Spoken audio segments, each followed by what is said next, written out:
الحمد للہ وکفا والصلاة والسلام علی عباده الذین اصطفى خصوصا علی افضلهم وخاتم النبیین محمد الامین وعلی آلہ وصحبہ اجمعین اما بعد فقد قال اللہ تبارک وتعالی کما ورد فی سورة النحل اعوذ باللہ من الشیطان الرجیم بسم اللہ الرحمن الرحیم ادع الى سبیل ربک بالحکمت والموعظۃ الحسنۃ وجادلہم باللتی ہی احسن وقال عز وجل كما ورد في سورة حامیم السجدہ ومن احسن قولا ممن دعا الى الله وعمل صالحا وقال انني من المسلمين ولا تستوي الحسنة ولا السيئة ادفع بالتي هي احسن فاذا الذي بينك وبينه عداوة كأنه ولي حميم وما يلقاها إلا الذين صبروا وما يلقاها إلا ذو حظ عظيم وإما ينزغنك من الشيطان نزغ فاستعذ بالله إنه هو السميع العليم صدق الله العظيم رب اشرح لي صدري ويسر لي امري واحلل عقدة من لساني يفقهوا قولي اللهم ربنا الهمنا رشدنا واعذنا من شرور انفسنا اللهم ارنا الحق حقا وارزقنا اتباعه وارنا الباطل باطلا وارزقنا اجتنابه اللهم وفقنا لما تحب وترضى وتقبل منا فإنك خير المتقبلين آمین یا رب العالمین۔ معزز حاضرین اور محترم خواتین، السلام علیکم ورحمۃ اللہ وبرکاتہ۔ میں سب سے پہلے عنوان میں دو چیزوں کی اصلاح کرنا چاہتا ہوں۔ دیکھیے، بر صغیر کی اصطلاح غلط ہے۔ بر صغیر تو کسی چھوٹے سے جزیروں کو بھی کہہ دیں گے، چھوٹی خشکی۔ یہ ترجمہ کیا گیا ہے سب کانٹیننٹ کا، کانٹیننٹ کہتے ہیں بر اعظم کو، بر اعظم کانٹیننٹ۔ تو اعظم سے نیچے آتا ہے عظیم، یہ بر عظیم ہے ہند، بر عظیم پاک و ہند۔ آج ہم اسے پاک و ہند کہیں گے، پہلے یہ بر عظیم ہند تھا۔ یہ غلط لفظ ہمارے ہاں لکھنے میں بولنے میں آ گیا ہے۔ بر صغیر تو کسی چھوٹے سے جزیرے کو بھی کہہ دیں گے، چھوٹی سی خشکی۔ یہ بہت بڑی خشکی ہے، یہ بر اعظم ایشیا کا ایک بہت بڑا علاقہ ہے، اس لیے اعظم سے ایک سیڑھی نیچے اتریے تو وہ عظیم ہوتا۔ یہ بر عظیم ہے، بر صغیر نہیں۔ اسی طرح مسلمان غیر اسلامی ریاست میں، اس میں بھی ایک مغالطہ ہے، گویا کہ دنیا میں کوئی خالص اسلامی ریاست بھی ہے، جبکہ آج دنیا کی تمام مسلمان مملکتیں خالص غیر اسلامی ہیں۔ تو گویا کہ بنیادی طور پر کوئی فرق واقع نہیں ہوا۔ مسلم اکثریت کا ملک ہونا اور بات ہے، اور اسلامی ریاست ہونا اور بات ہے، زمین و آسمان کا فرق۔ بہرحال ان دونوں موضوعات پر میں کوشش کروں گا کہ اپنے خیالات آپ کے سامنے رکھوں، اور مجھے اندیشہ ہے کہ آپ میں بہت سے حضرات میری بعض آراء سے اتفاق نہیں کریں گے، لیکن میں خلوص و اخلاص کا تقاضا پورا نہیں کروں گا، نہ اپنی ذات سے نہ آپ سے۔ اگر وہی بات آپ سے نہ کہوں اور آپ کے سامنے نہ رکھوں کہ جو میری حقیقی رائے ہے، تو میں چند باتیں رکھوں گا، قبول کرنا نہ کرنا آپ کا کام ہے۔ دیکھیے، بر عظیم پاک و ہند کے ضمن میں سب سے پہلے تو دو بدقسمتیوں کو نوٹ کر لیجئے۔ پہلی بدقسمتی یہ کہ یہ بر عظیم دور نبوت کی سعادتوں سے محروم رہا۔ دور نبوت میں یہاں تک دعوت اسلام نہیں پہنچی. اکا دکا کوئی لوگ مسلمان ہوئے ہیں. مالابار کا کوئی راجہ تھا جس نے شق القمر کا معجزہ اپنی آنکھوں سے دیکھا تھا. اسے جب معلوم ہوا کہ یہ تو اصل میں ایک عرب میں پیدا ہونے والے رسول کی انگلی کے اشارے سے ہوا تھا تو وہ ایمان لے آیا. لیکن یہ آئسولیٹڈ واقعات ہیں. بحیثیت مجموعی بر عظیم پاک و ہند دور نبوت کی برکات سے محروم رہا. پھر یہ کہ دور خلافت راشدہ کی برکات سے بھی محروم رہا. یہاں اسلام کسی قابل ذکر حیثیت میں آیا ہے دور بنی امیہ میں، وہ بھی کسی دعوت و تبلیغ کے مثبت مقصد کے لیے نہیں، بلکہ ایک انتقام اور بدلے کے لیے کہ کچھ مسلمان تاجروں کا ایک بحری قافلہ جو سرندیپ سے لنکا سے جا رہا تھا عرب کی طرف، اسے یہاں کراچی کے قریب اسے یہاں کے سندھی ڈاکوؤں نے لوٹ لیا. اس پر مطالبہ آیا اسلامی مسلمان حکومت کی طرف سے. وہ ملوکیت تھی. اب وہ اسلامی حکومت اس معنی میں نہیں رہی تھی جس معنی میں کہ خلافت راشدہ اسلامی حکومت تھی کہ جو قیدی ہیں تمہارے پاس رہا کرو اور کمپنسیٹ کرو جو بھی نقصان یہاں ان مسلمان تاجروں کا ہوا ہے. جب اس کے جواب میں بالکل منفی رد عمل موصول ہوا تو پھر چڑھائی کا فیصلہ کیا گیا. گویا کہ یہ ایک سزا دینے کی ایک مہم تھی. بہرحال اس وقت جو اسلام یہاں آیا تھا اس کے کریکٹرز اس اسلام سے کچھ مختلف تھے جو بعد میں یہاں آیا. وہ اسلام جو محمد ابن قاسم کی سرکردگی میں سندھ میں آیا اور سندھ سے آگے بڑھ کر ملتان بلکہ موجودہ پاکستان کے تقریباً پورے نصف علاقے تک پہنچ گیا تھا، فٹ ہلز آف کشمیر تک. تو یہ اسلام خالص عربی اسلام تھا. ملوکیت تو آ گئی تھی لیکن بدویت اور عربیت جو ہے اس کی چھاپ اس پر ابھی گہری تھی. اور اس اسلام میں نہ ابھی فرقے تھے، نہ مسلک تھے، نہ حنفی، نہ مالکی، نہ شافعی، نہ حنبلی. نہ عقائد کے بارے میں بحثیں شروع ہوئی تھیں، علم کلام کی بحثیں ہوئی تھیں، نہ ابھی یونانی فلسفے اور منطق کا حملہ ہوا تھا. ابھی کچھ نہیں تھا. سادہ اسلام. اسلام اپنی اصل سادگی پر برقرار تھا. چنانچہ اس کی قوت تسخیر بڑی زبردست ثابت ہوئی. اور خاص طور پر محمد ابن قاسم جو نوجوان 17-18 برس کا نوجوان اور نہایت نیک اور پاک باز، سندھ کے ہندوؤں نے جو اپنی ایک روایت ہے کہ اس طرح کا آدمی تو کوئی اوتار ہی ہو سکتا ہے. فارسی میں بھی کہا جاتا ہے کہ در جوانی توبہ کردن شیوہ پیغمبری است. جوانی کے اس عمر میں بھی کوئی شخص پاک زندگی گزار رہا ہو تو یہ تو پیغمبروں کا طریقہ ہے. اور ہندوستان میں تصور پیغمبروں کا نہیں تھا، اوتاروں کا تھا. تو اسے بھی ایک اوتار سمجھ کر اس کی مورتیاں تراش کر مندروں میں رکھ لی گئیں اور ان کو پوجا جانے لگا. یہی چیز اس کے لیے خطرے کا سبب بن گئی، کیونکہ اب بیک ہوم اسلام کا جو اصل گھر تھا عرب، اس میں ملوکیت آ چکی تھی. اور ملوکیت کبھی اسے برداشت نہیں کر سکتی کہ کوئی اور شخص اتنا پاپولر ہو جائے کہ اسے چیلنج کر سکے. لہذا محمد بن قاسم کو بلایا گیا اور شہید کر دیا گیا. اب اس کے بعد ظاہر بات ہے کہ وہ اسلام ریسیڈ کرنا شروع ہوا، واپس آنا شروع ہوا. اس کے کچھ اثرات اس علاقے میں رہ گئے لیکن اسلام کی واپسی ہو گئی.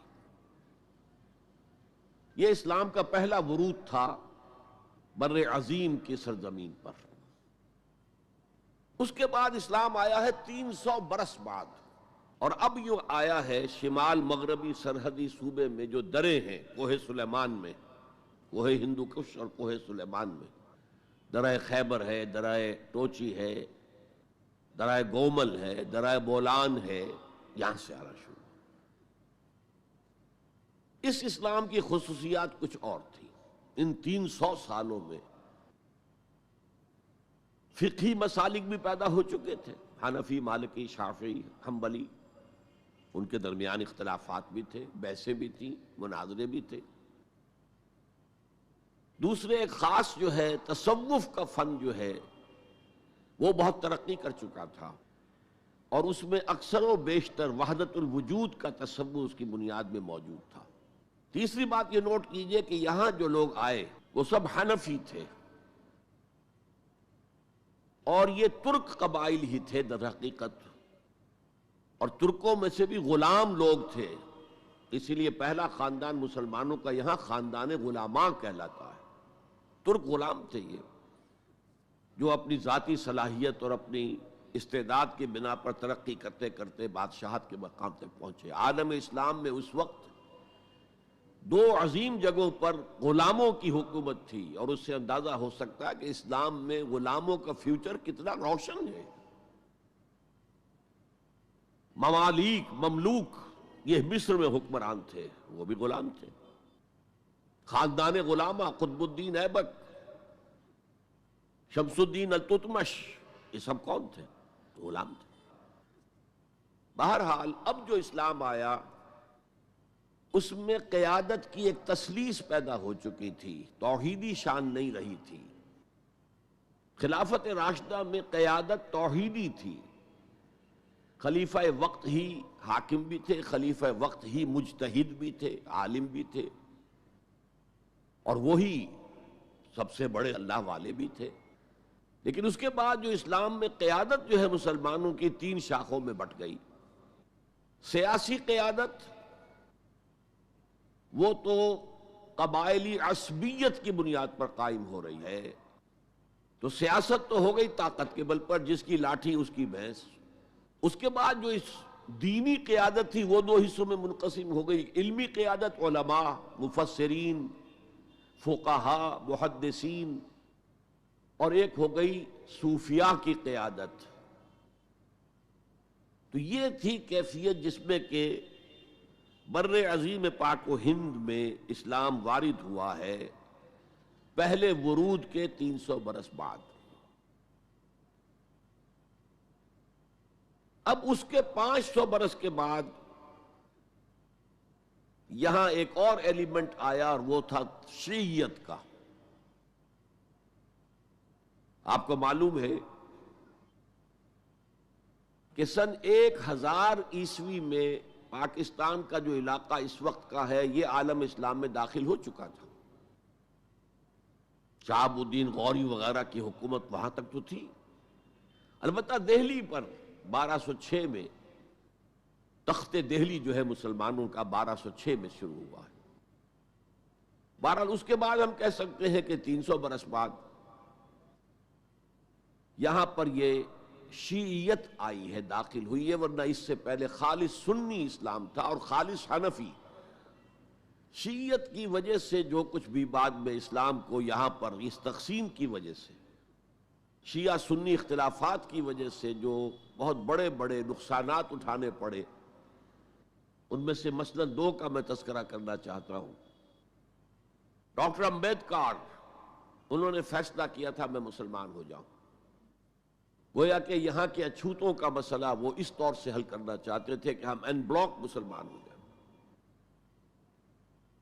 لیکن جب ان کے بارے میں معلوم ہوا تو پھر وہاں پہنچ گئے کچھ لوگ کہ آپ اس مسلک کو اختیار کریں یا اس کو کریں۔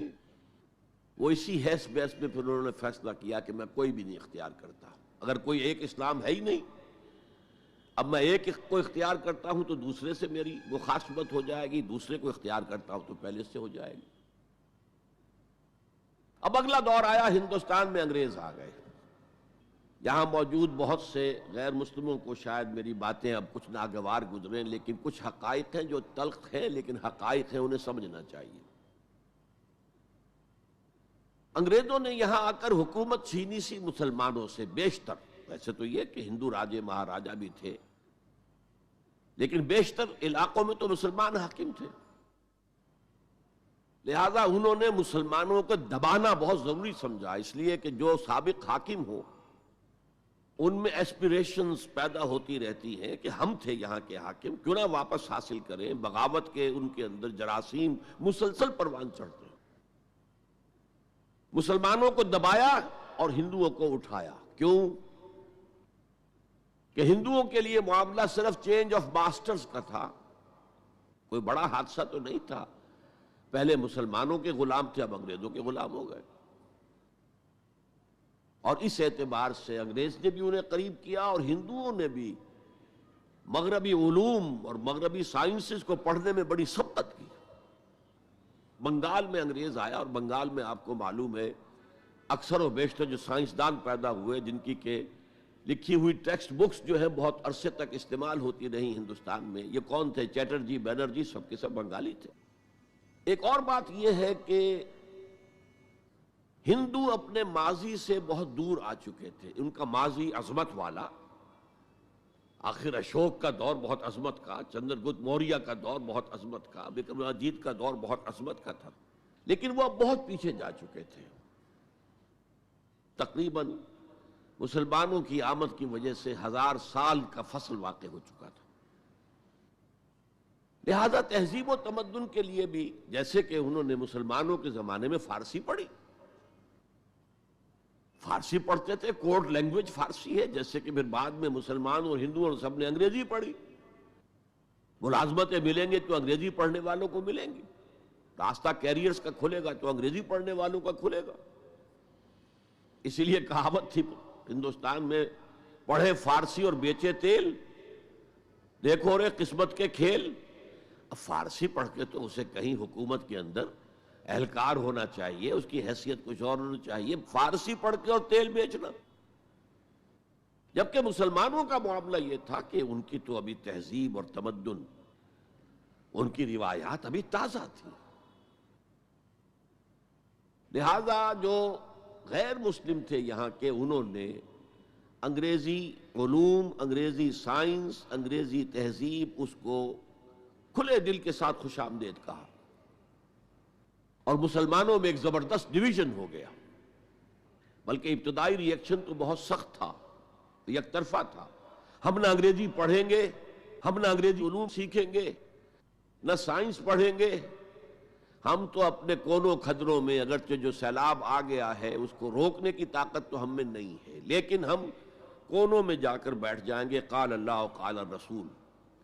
اور انگریزی تہذیب سے اس قدر دوری کہ اگر کوئی بیس کرسی پر بیٹھ کر کھانا کھا لے تو کرسٹان ہو گیا. یہ تو کسی نے چمچہ استعمال کر لیا کھانے میں، کانٹا تو بہت دور کی بات ہے، چمچہ بھی استعمال کر لیا تو کرسٹان ہو گیا. تو اس درجے ری ایکشن تھا علماء کے زیر اثر حلقوں میں. گویا کہ وہ جو گاندھی جی کا فلسفہ تھا نان کوآپریشن، تو مسلمانوں نے انگریزوں کے ساتھ شدید قسم کا naan cooperation from the very beginning شروع کیا. اس پر سر سید احمد خان نے ان دونوں چیزوں کی مخالفت کی. ایک تو انہوں نے انگریزوں کو بتایا کہ دیکھو یہ جو آزادی کی جنگ تھی یہ صرف مسلمانوں کی نہیں تھی، 1857 کی، یہ تو مشترک تھی. تو اس کے اندر کیا سبب ہوا ہے، اس کی وجہ سے آپ مسلمانوں سے بعد محسوس نہ کریں. اور مسلمانوں سے بھی کہا بھائی انگریزی پڑھو، انگریزی علوم حاصل کرو، سائنس پڑھو، سائنٹیفک نالج حاصل کرو، ورنہ تمہاری حیثیت ہندوستان میں کیا رہ جائے گی؟ پلے دار رہ جاؤ گے یا گوشت فروش رہ جاؤ گے، اللہ اللہ خیر صلی اللہ، اور تمہاری کوئی حیثیت نہیں رہے گی.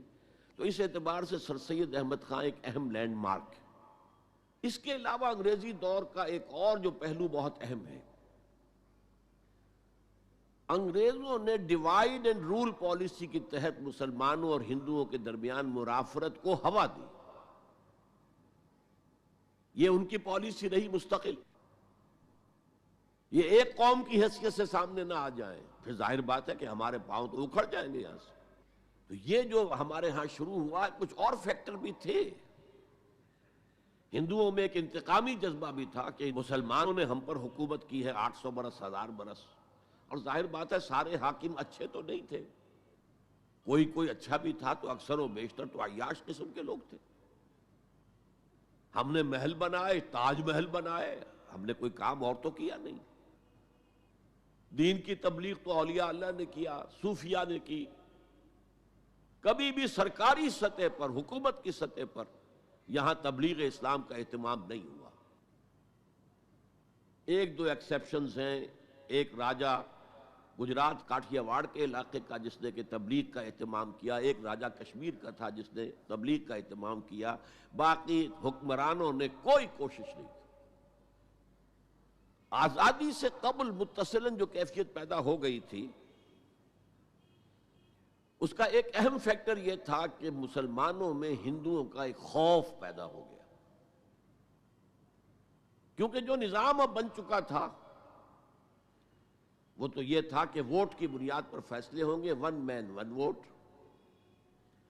اس کے اعتبار سے مسلمان اقلیت میں اور غیر مسلم ہندو یہاں اکثریت میں، تو گویا کہ ہمیشہ کے لیے اگر ایک ملک کی حیثیت سے یہ ملک جو ہے تقسیم آزادی حاصل کرتا ہے تو مسلمان غلام ہو جائیں گے، ان کی تہذیب بھی ختم کر دی جائے گی، شدھی کی تحریک شروع ہو چکی تھی، ان کا مذہب بھی تبدیل کرنے کی کوشش کی جائے گی۔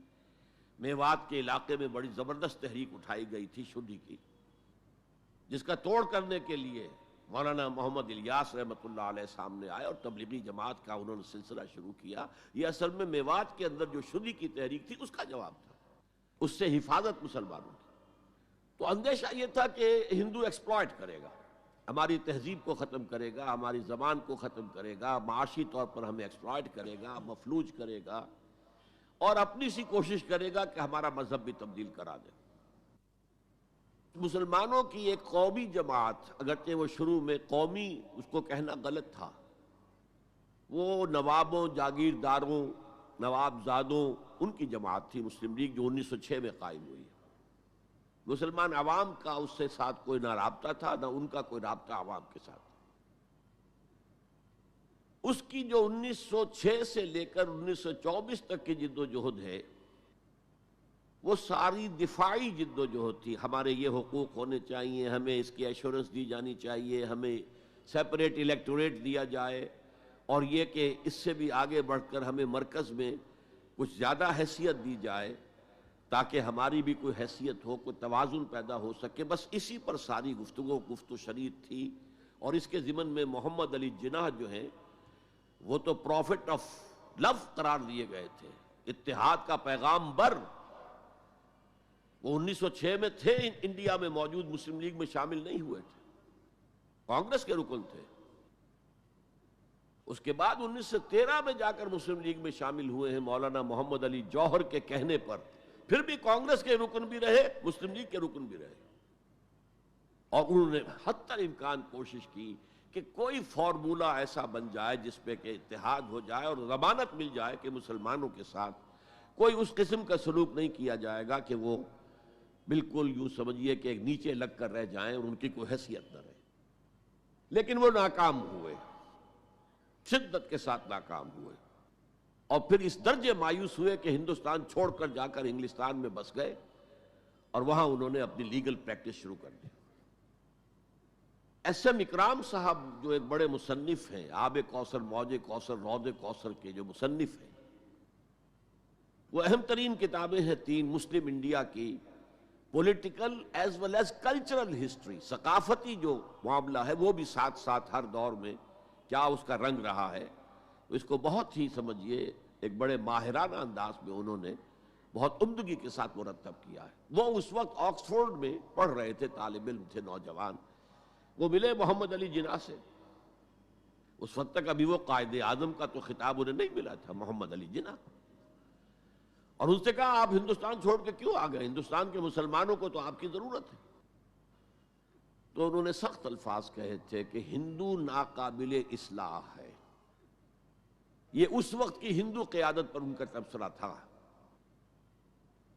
اور مسلمانوں کا حال یہ ہے کہ ان کا کوئی لیڈر مجھ سے صبح جو بات کرتا ہے شام تک ڈپٹی کمشنر یا گورنر تک پہنچا دیتا ہے، تو ایسی قوم کی قیادت میں کیسے کروں؟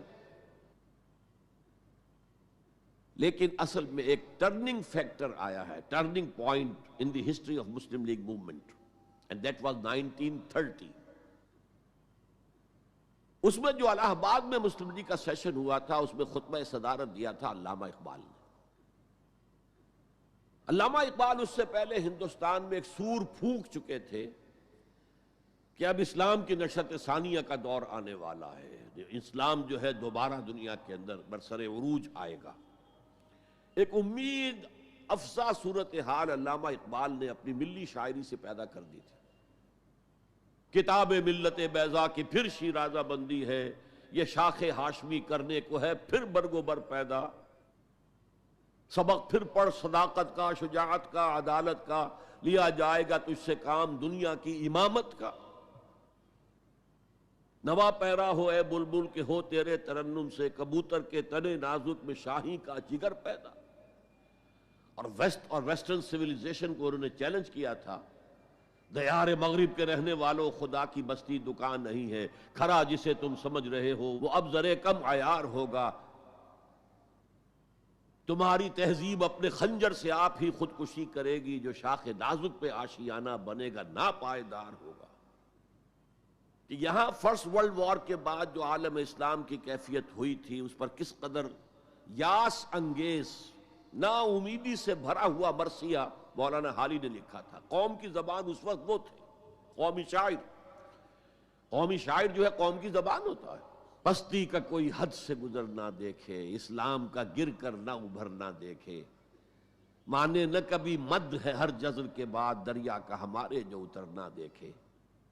اور آخر میں جو مناجات بحضور سرور کونین صلی اللہ علیہ وسلم، اے خاصہ اے خاصان رسول وقت دعا ہے، امت پہ تیری آ کے عجب وقت پڑا ہے۔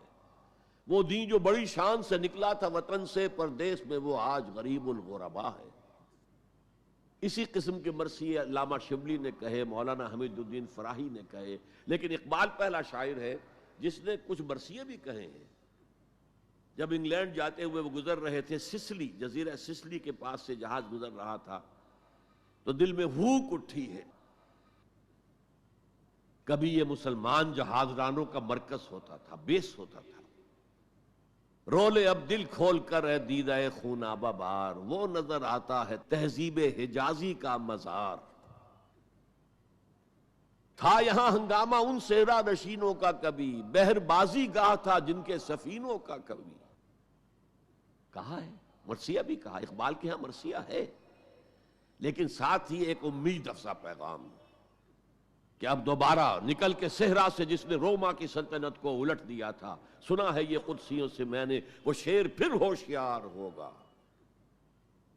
یہ جو عوامی ایک فضا ان کی شاعری سے پیدا ہو چکی تھی، ملی شاعری سے، انہوں نے 1930 میں آ کر مسلم لیگ کی موومنٹ میں اس کا انجیکشن لگا دیا۔ اسی طرح چلتی ہوئی ایک تحریک تھی، 1906 سے آئی تھی، 24 برس ہو چکے تھے 1930 تک، اب اس میں ایک انجیکشن لگا دیا گیا، احیاء اسلام۔ اس خطبے میں علامہ نے ایک طرف مسلم قومیت کو بہت مستحکم کیا دلائل کے ساتھ، عمرانی دلائل، پولیٹیکل سائنس کے جو مستحکم اصول ہیں ان کی بنیاد پر کہ مسلمان ایک علیحدہ قوم ہے۔ اور نمبر 2 انہوں نے کہا، اور یہ ایک پروفیسی تھی، ایک طرح کی مستقبل کے بارے میں ایک پیشن گوئی تھی، تجویز نہیں تھی۔ پارٹیشن آف انڈیا کی تجویز تو بہت بعد میں آئی ہے، 1940 میں، یہ 1930 کی بات میں کر رہا ہوں۔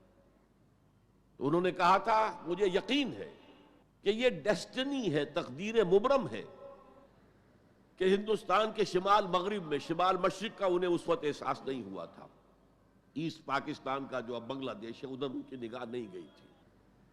ہندوستان کے شمال مغرب کے اندر ایک آزاد مسلمان ریاست قائم ہوگی، اور اگر ایسا ہو گیا تو ہمیں موقع مل جائے گا کہ دور ملوکیت میں، جس کے لیے لفظ بڑا ثقیل استعمال کیا انہوں نے، عرب امپیریلزم، یہ بنو امیہ، بنو عباس یہ عرب امپیریلسٹ تھے، یہ عرب قوم کا امپیریلزم تھا۔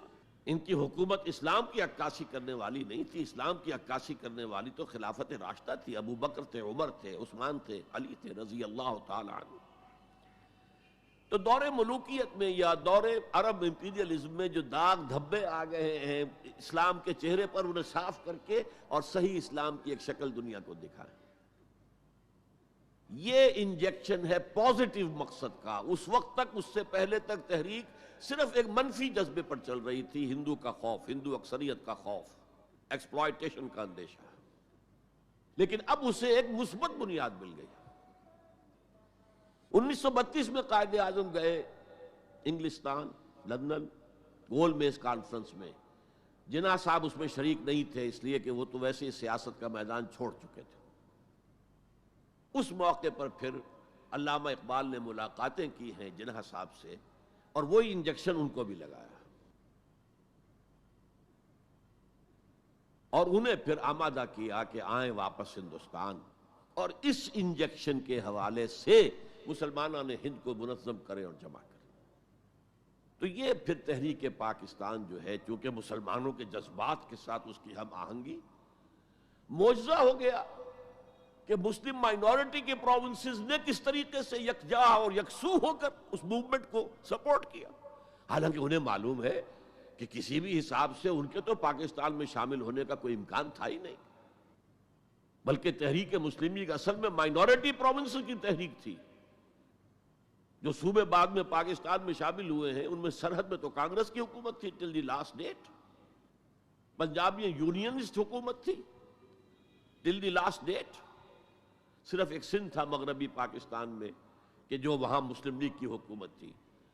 ہاں، بنگال میں مسلم لیگ کی حکومت تھی، اور بنگال ہی مولد ہے جہاں ولادت ہوئی ہے 1906 میں مسلم لیگ کی، اور طویل ترین عرصے تک مسلم لیگ کی حکومت وہاں رہی۔ اب بھی وہاں پر تحریکیں چلتی رہتی ہیں اینٹی پاکستان، 2 مرتبہ پاکستان نے ایئر فورس بھی استعمال کی ہے وہاں پر، یہ سب کچھ آپ کو معلوم ہے۔ بہرحال اس کے نتیجے میں ملک تقسیم ہو گیا، اور 2 قوموں کے درمیان جو نفرت اس دوران میں پیدا ہو گئی تھی وہ ایک آتش فشاں کی طرح پھٹ پڑی۔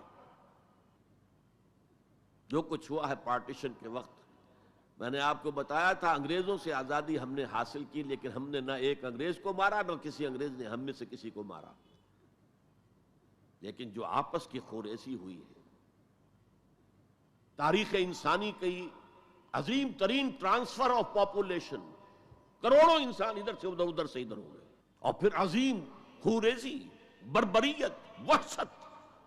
معلوم ہوتا کہ نفرت کی کوئی آگ اندر جل رہی تھی، بس اسے موقع چاہیے تھا کہ وہ بھر آئے۔ وہ میں کچھ نہ کچھ تجزیہ کر چکا ہوں کہ یہ نفرت جو ہے کچھ انڈیجینس بھی تھی، کچھ تھی، ان کے اندر ایک جذبہ انتقام تھا کہ ان مسلموں نے ہم پر حکومت کی اتنے عرصے، لیکن اس میں بڑا حصہ جو ہے وہ انگریز کی ڈیوائیڈ اینڈ رول پالیسی کا تھا، اور وہ جاتے جاتے ایک بون آف کنٹینشن بھی ڈال گیا کہ یہ دونوں اس پر لڑتے رہے تاکہ ہمارے خلاف کوئی جذبہ نفرت ان کے اندر نہ ابھرے۔ تو یہ انگریز کی پالیسی تو یقیناً بہت کامیاب تھی، لیکن وہ نفرت کا جو عالم اس وقت تھا اس کو آپ اس وقت امیجن نہیں کر سکتے۔ وہ نوجوان جو پیدا ہی ہوئے بعد میں پارٹیشن کے بھی 20 25 30 سال بعد پیدا ہوئے، انہیں کیا اندازہ ہو سکتا ہے؟ قطعاً اندازہ نہیں ہو سکتا۔ کبھی کبھی ایرپٹ ہو جاتا ہے معاملہ، جیسے کہ کبھی کسی جگہ ہو گیا، کبھی کسی جگہ ہو گیا، ابھی حال ہی میں جو کچھ گجرات میں ہو گیا تھا وہ ہو جاتا ہے، لیکن یہ کہ کوئی ہندو اور مسلمانوں کے درمیان وہ دشمنی اور وہ معاملہ اب نہیں ہے، بلکہ بہت سے لوگ اس کو امیجن ہی نہیں کر سکتے کہ معاملہ کس حد تک پہنچ گیا۔ اس کے بعد ایک خیال یہ تھا ہندوستان میں کہ پاکستان جلدی ختم ہو جائے گا، اور اس کی کوششیں بھی کی گئیں۔ پاکستان کے حصے کا روپیہ روک لیا گیا، پاکستان کے حصے کے ہتھیار روک لیے گئے۔ پاکستان نے اس کو محسوس کیا کہ it's a threat to its existence, جس کے نتیجے میں، جس کے رد عمل میں وہ امریکہ کی جھولی میں جا گرا۔ It was a reaction. میں اسلامی جمعیت طلبہ کا ناظم اعلیٰ تھا 1953 میں۔ ہمارے وزیر اعظم اس وقت تھے خواجہ ناظم الدین، وہ لاہور کے دورے پر آئے تھے۔ میں طلبہ کا ایک وفد لے کر ان سے ملنے گیا۔ ایک تو اس زمانے میں وہ اینٹی قادیانی موومنٹ چل رہی تھی، اور اس میں بہت کچھ تو خون لاہور میں ہوا تھا، اس کے بارے میں نے کچھ باتیں کی، اور پھر میں نے ان سے کہا یہ میڈو اس بلا کا نام ہے، میڈو تھی اس وقت، مڈل ایسٹ ڈیفنس آرگنائزیشن، آپ کن بندھنوں میں ہمیں باندھ رہے ہیں؟ بہت ہی بھلے آدمی تھے۔ مجھے واقعہ یہ ہے کہ ایک ہی میری تو ملاقات ہے، لیکن اس شخص کی شرافت کا اور سادگی کا جو نقش قائم ہوا میرے دل پر وہ آج تک موجود ہے۔ دیکھیے یہ معاملہ جو ہے یہ حکومت کا ہے، یہ آپ نوجوان ہیں، طالب علم ہیں، آپ کا اس سے کوئی سروکار نہیں۔ میں ذرا نٹ کھٹ قسم کا تھا اس وقت بھی نوجوان، میں نے کہا جناب آپ ہمیں ان بندنوں میں باندھ کر آپ چلتے بنیں گے، ملک تو ہم نے سنبھالنا ہے بعد میں، we must know what you are doing۔ بس یہ کہنے پر اچھا آگے کوئی جواب نہیں۔ دیکھیں الفاظ، 3 جملے ان کے سنا رہا ہوں، یہ پوری ہماری تاریخ کا لب لباب بنتا ہے۔ دیکھیے پنڈت جی تو نہیں چاہتے نا کہ پاکستان قائم رہے، پنڈت نہرو، اور ہم اکیلے تو ہندوستان کا مقابلہ نہیں کر سکتے نا، تو ہمیں تو کوئی سہارا چاہیے نا۔ 3 جملے، یہ پاکستان کی فورن پالیسی کا اول روز سے کارنر سٹون ہے۔ بلکہ یہاں میں ذرا ضمنی طور پر بتا دوں کہ پاکستان کے قائم ہونے اور قائم رہنے میں کتنا بڑا ہاتھ اور کتنا بڑا دخل پنڈت نہرو کا ہے۔ دیکھیے ایک جینیس شخص تھا ابوالکلام آزاد، جینیس، اس میں کوئی شک نہیں، اور کیبنٹ مشن پلان کا مرتب کرنے والا وہی تھا۔ کیبنٹ مشن پلان کو مسلم لیگ نے بھی تسلیم کر لیا کہ ہندوستان 3 زونز پر مشتمل ہوگا، آزاد ہوگا، مرکزی حکومت ایک ہوگی، ایک ویسٹرن زون، ایک ایسٹرن زون، ایک سینٹرل زون، یعنی تقریباً وہی جو پاکستان کا نقشہ تھا کہ ایک مغربی پاکستان، ایک مشرقی پاکستان، ایک نیچے بھارت۔ سینٹرل گورنمنٹ کے پاس فلاں جو ہے یہ اہم ترین چیزیں تو سینٹرل گورنمنٹ کے پاس ہوں گی، فورن پالیسی ہوگی، بجٹ ہوگا، مالیات کا معاملہ ہوگا، ڈیفنس ہوگا، یہ ان کے پاس ہوگا، کمیونیکیشنز ہوں گی۔ باقی یہ ریجنز جو ہیں ان کو حق ہوگا وہ اپنے اپنے فیصلے کریں، اپنے معاملات چلائیں، اپنے قوانین بنائیں۔ ایک شق اس میں ایسی تھی کہ 10 سال کے بعد کسی بھی حصے کو، کسی زون کو سیسیڈ کرنے کا، علیحدہ ہونے کا حق حاصل ہوگا۔ گویا کہ کم سے کم 10 سال کے لیے آزاد پاکستان کا مطالبہ ختم، قائد اعظم نے مان لیا۔ تو اب اگر کوئی امکان تھا تو وہ 10 سال کے بعد تھا نا۔ اب کس نے بنوایا پاکستان؟ وہ تو چونکہ مولانا آزاد اس درجے بددل ہو چکے تھے، قائد اعظم نے انہیں شو بوائے کہہ کے اتنا جو ہے بددل کر دیا تھا کہ انہوں نے کانگریس کی صدارت چھوڑ دی۔ تو کہا گیا ان سے آپ صدارت قبول کریں، نہیں، پنڈت جی ہو گئے اب صدر۔ اور پنڈت جی سے جب پوچھا گیا کیبنٹ مشن پلان کے بارے میں تو انہوں نے کہہ دیا ایک دفعہ ہندوستان آزاد ہو جائے پھر کون کسی کو علیحدہ ہونے دیتا ہے۔ بات تو سچی تھی، نکل جاتی ہے جس کے منہ سے سچی بات مستی میں، فقیہ مسئلہ بھی سے وہ رندے بادہ خار۔ اچھا بات تو سچی تھی لیکن کہنے کی نہیں تھی اس وقت۔ اس پر فوراً قائد اعظم نے ریورس گیئر لگایا کہ اگر نیتیں یہ ہے تو پھر ہم نہیں مانتے، وی آر گوئنگ بیک۔ تو عالم واقعہ میں پاکستان کس نے بنوایا 1947 میں؟ ہسٹری کا تجزیہ کیجئے، سمجھیے، یہ کچھ اللہ تعالیٰ کی مشیت تھی۔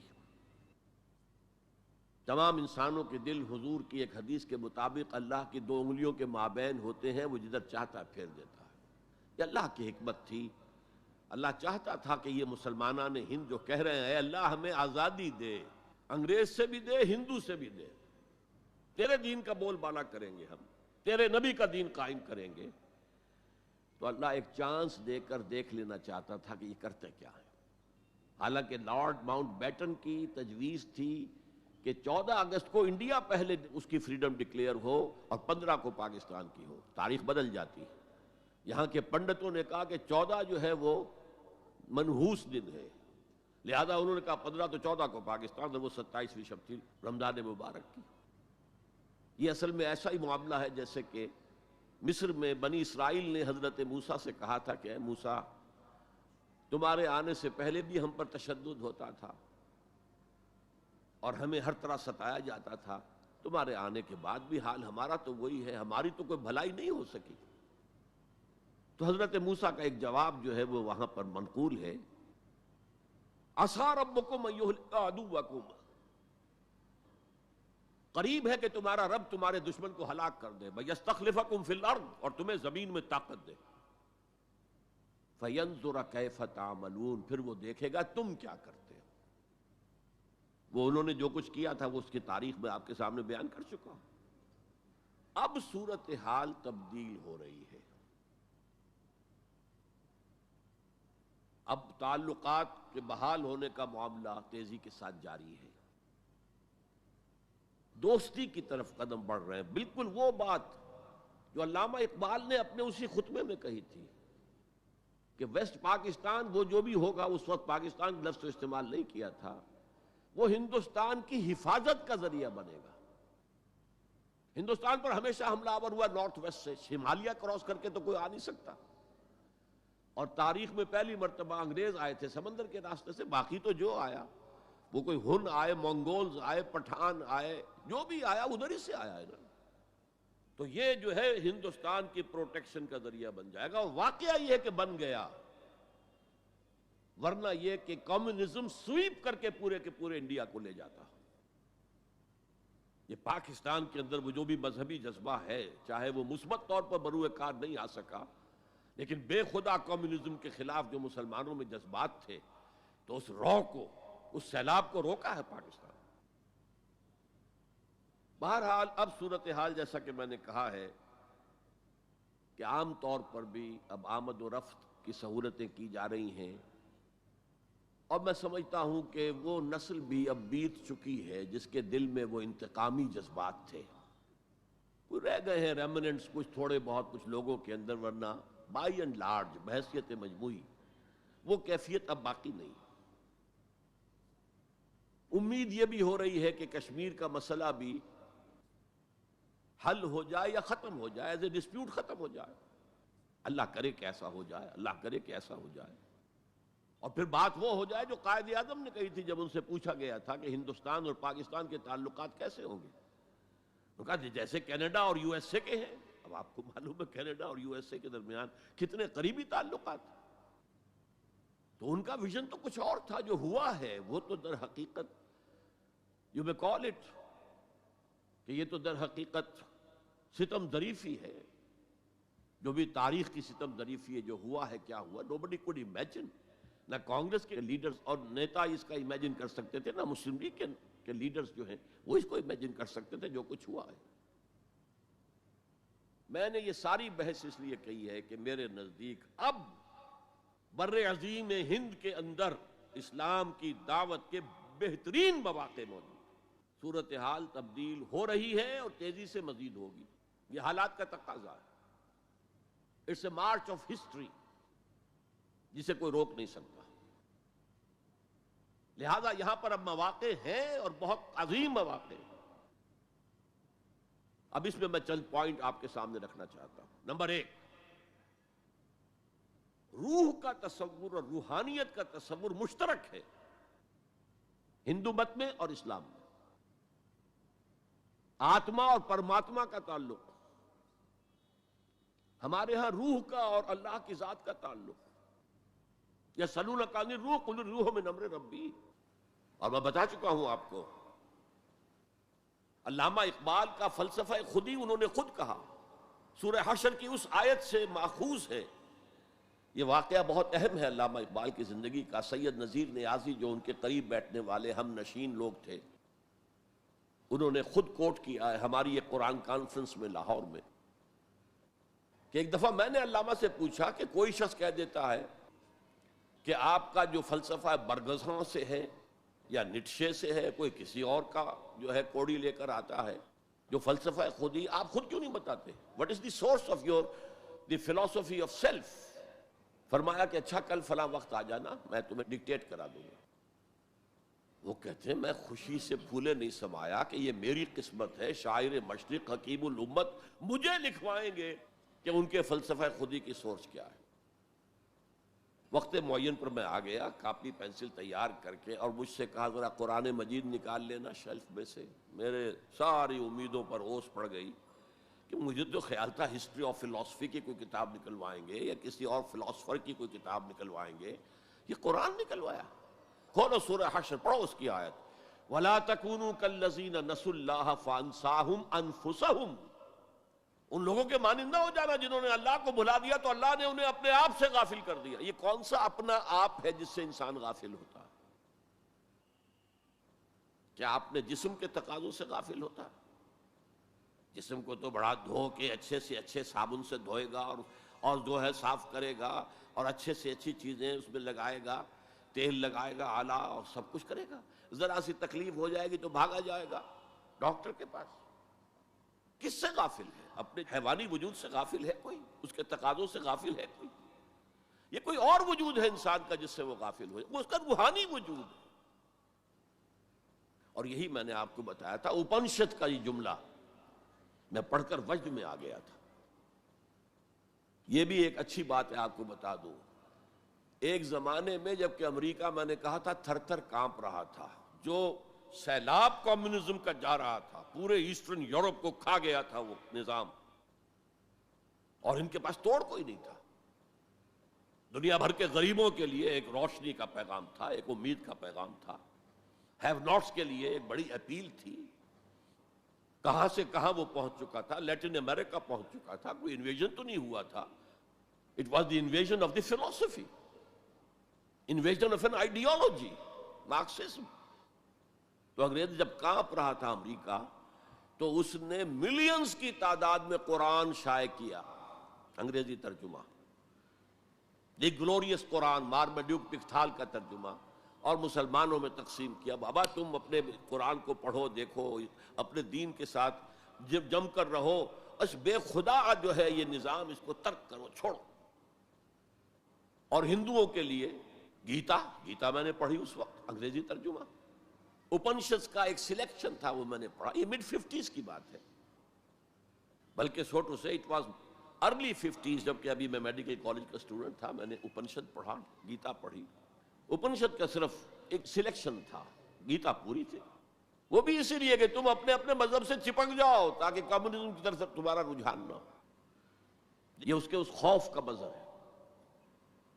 بہرحال اس کے مقابلے میں روح اور روحانیت، آتما اور پرماتما، یہ تصورات جو ہے ایمبیڈڈ ہیں. آپ اگر وہ جملہ سنیں، میں نے پہلے بھی سنایا ہے اپنشد کا، جو بالکل معلوم ہوتا ہے اس آیت کی ترجمانی ہے. Man in his ignorance identifies himself with the material sheets which encompasses real self. اس کی اصل خودی، اصل انا تو اندر کی ایک حقیقت ہے. اس کے گرد یہ گوشت پوشت کا کور چڑھا دیا گیا ہے. انسان اس کو سمجھتا ہے یہ میں ہوں، یہ میں نہیں ہوں. میں تو وہ خودی ہوں، وہ انا ہوں، وہ ایگو ہوں، وہ آتما ہوں جو اس شریر کے اندر ہے. یہ تصور جس قدر سٹرونگ ہے ہندو مت کے اندر، انہیرنٹ ہے اسلام میں بھی، اور آج کی دنیا اسی کے خلاف تو جا رہی ہے. The world is world of matter only, what is beyond matter we don't care, because وہ ہماری جو ہے حواس خمسہ کی گرفت میں آتا ہی نہیں. ہم اس کو کیسے اسٹڈی کریں؟ ہم تو چیزوں کو دیکھتے ہیں، سنتے ہیں، چکھتے ہیں، چھوتے ہیں، سونگھتے ہیں، نتیجے نکالتے ہیں. تو یہ دنیا ورلڈ آف میٹر تو جو ہے ہمارا میدان ہے انکوائری کا، تفتیش کا، تحقیق کا. لیکن یہ کہ وہ ماورائے مادہ، ماورائے طبیعت، میٹا فزکس، اس سے ہمیں کوئی دلچسپی نہیں ہے. خدا یا نہیں ہے، ہوگا. یہ کائنات تو ہے نا. روح کوئی ہے یا نہیں ہے کس نے دیکھی؟ جسم تو ہے نا. آخرت کوئی ہے یا نہیں ہے؟ یہ دنیا تو ہے نا. تو جو ہے، جو واقعہ ہے، جو ریئلزم اسی کا نام ہے، جو ریئل ہے اس پر اپنی توجہ محدود رکھو. جو مذہب کے ایسنس کے خلاف ہے، اس مذہب میں ہندو مت اور اسلام مشترک، وہ ایسنس آف مذہب، روح اور روحانیت. نمبر 2، ہندو اسکرپچرز کا اگر مطالعہ کیا جائے ان کی اصل زبان میں، اور سملیرٹیز جو ہیں اسلام میں اور ہندوازم میں، ان کو واضح کیا جائے دلائل کے ساتھ، حوالوں کے ساتھ، اور ان کو ہائی لائٹ کیا جائے. اختلافات اگر ہیں وہ بھی ہیں، لیکن سملیرٹیز کیا کیا ہیں. یہ کام میرے علم میں آیا تھا کچھ عرصے سے، مولانا محمد منظور نعمانی جو لکھنؤ والے ہیں، ان کے صاحبزادے کر رہے ہیں. اور مجھے خوشی ہوئی تھی.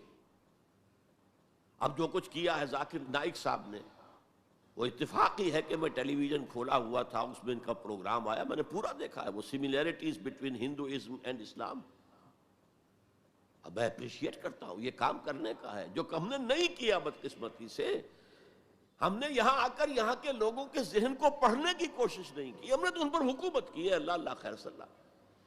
جب تک آپ کسی قوم کے ذہن کو نہیں سمجھیں گے، ان کی سوچ کیا ہے، ان کی سوچ کا صغرا کبرا کیا ہے، پریمیسز کیا ہے جن پر کہ ان کے عقائد کھڑے ہوئے ہیں، آپ کیسے کمیونیکیٹ کریں گے؟ ہم نے ضرورت ہی محسوس نہیں کی. Why to communicate? ہمارے پاس طاقت ہے، we have brute force and we can govern them, that's all. یہ ہماری مجرمانہ غفلت رہی ہے، یہاں پر مجرمانہ غفلت رہی ہے.